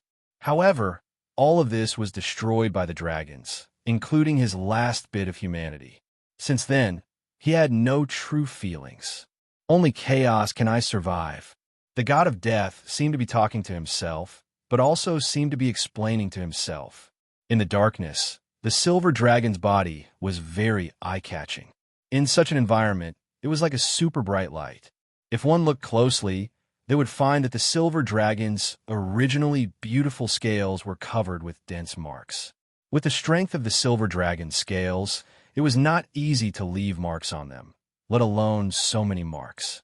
One could imagine how unimaginable the ordeal the silver dragon had gone through. An ear-piercing scream suddenly exploded. From the darkness, a strange black figure flew out. The black figure was extremely fast. Accompanied by a dizzying scream, it arrived beside the silver dragon in an instant. The silver dragon was obviously affected by the scream. Its movements were sluggish. An ear-piercing sound was heard. It was the sound of the black figure and the silver dragon's scales rubbing against each other. During this process, the silver dragon's body was emitting sparks. The silver dragon that was attacked was also freed from the effects of the scream. Its dragon claws swept out skillfully, and the dragon claws passed through the black figure. Such an attack made the black figure lose its ability to move. At this time, the black figure completely revealed its true appearance. It was a strange creature that was completely black, with wings on its back and sharp horns on its head. Its strength was at the demigod level, but the special thing was that this creature's sharp claws had the power to break through god level. The silver dragon did not care about the creature's body. Its dragon claws dug out the creature's heart from its chest. The heart was shining faintly. The silver dragon also knew that this creature, which was named Night Demon by the dragons, would dissipate after death. Even the sharp claws that could break through god level would dissipate. It could be said that there was no benefit to fighting the Night Demon. The only useful thing was the Night Demon's heart. This heart could replenish the dragon's energy. It was also the existence of the Night Demon's heart that prevented the dragon race from going extinct in this great world. The silver dragon looked at its scales with a helpless look in its eyes. This time, one of its scales was about to be broken. As long as one of its scales was broken, it would have to return to its race and in the act of replenishing its energy outside. If the scales could regrow before the energy in its body was depleted, then it could still survive. If the scales were missing, there was a high probability that it would die the next time it faced the Night Demon. The dragon race had paid a huge price to break through the space barrier. They wanted to find a new world where the dragon race could survive. Normally, with the strength of the dragon race and the strength of the dragon race, even if they were suppressed by the rules of the great world of another great world, the dragon race could still establish a foothold in the new great world. However, the dragon race was not lucky. The dragon race broke through the space barrier and came to a dark great world. There was no light in this great world. Even the energy in the void was negative energy. At the very least, the dragon race could not absorb this kind of energy. When the dragon race first came, they were not worried about whether they could see anything. It was not difficult for the dragon race to use their mind to replace their eyes. The dragon race soon discovered that there was a planet very close to where they broke through the space barrier. There were plants and strange creatures on the planet. These plants and creatures lived on negative energy. On the first day that the dragon race came to this great world, they encountered a big problem of lacking energy supply. Without an energy supply, not only would the colossal dragons be unable to increase their strength, but they would also be unable to survive. On the second day that the dragon race came to this great world, the energy problem was solved. A golden dragon was attacked by the Night Demon. Normally, it was almost impossible to sneak up on a god-level golden dragon. A god-level golden dragon had an extremely strong perception of its surroundings. Any life that wanted to approach would be immediately discovered. However, the Night Demon was different. When the Night Demon hid in the darkness, it merged with the darkness and could not be discovered. Only when a Night Demon took the initiative to attack would it reveal its true body. Only then could the Night Demon be killed. The Night Demon's attack method was very simple but very effective. The sharp howl could make the god-level dragon's soul tremble and fall into a state of confusion for a short time. The golden dragon relied on the protection of its scales to withstand the Night Demon's first attack. After that, it used an energy beam to kill the Night Demon. After the golden dragon had an additional scar on its scales, it received the first energy supply of the dragon race in the new great world, a Night Demon's heart. For a long time after that, the Night Demon's heart became the only source of energy for the dragon race. No one knew how many Night Demons there were. They were the strongest predators in the new great world. Perhaps it was because of this that the Night Demons in the new great world were almost impossible to kill. You're tuning into the Warrior Lore YouTube channel. Don't forget to subscribe and join us on this journey to catch the most captivating stories.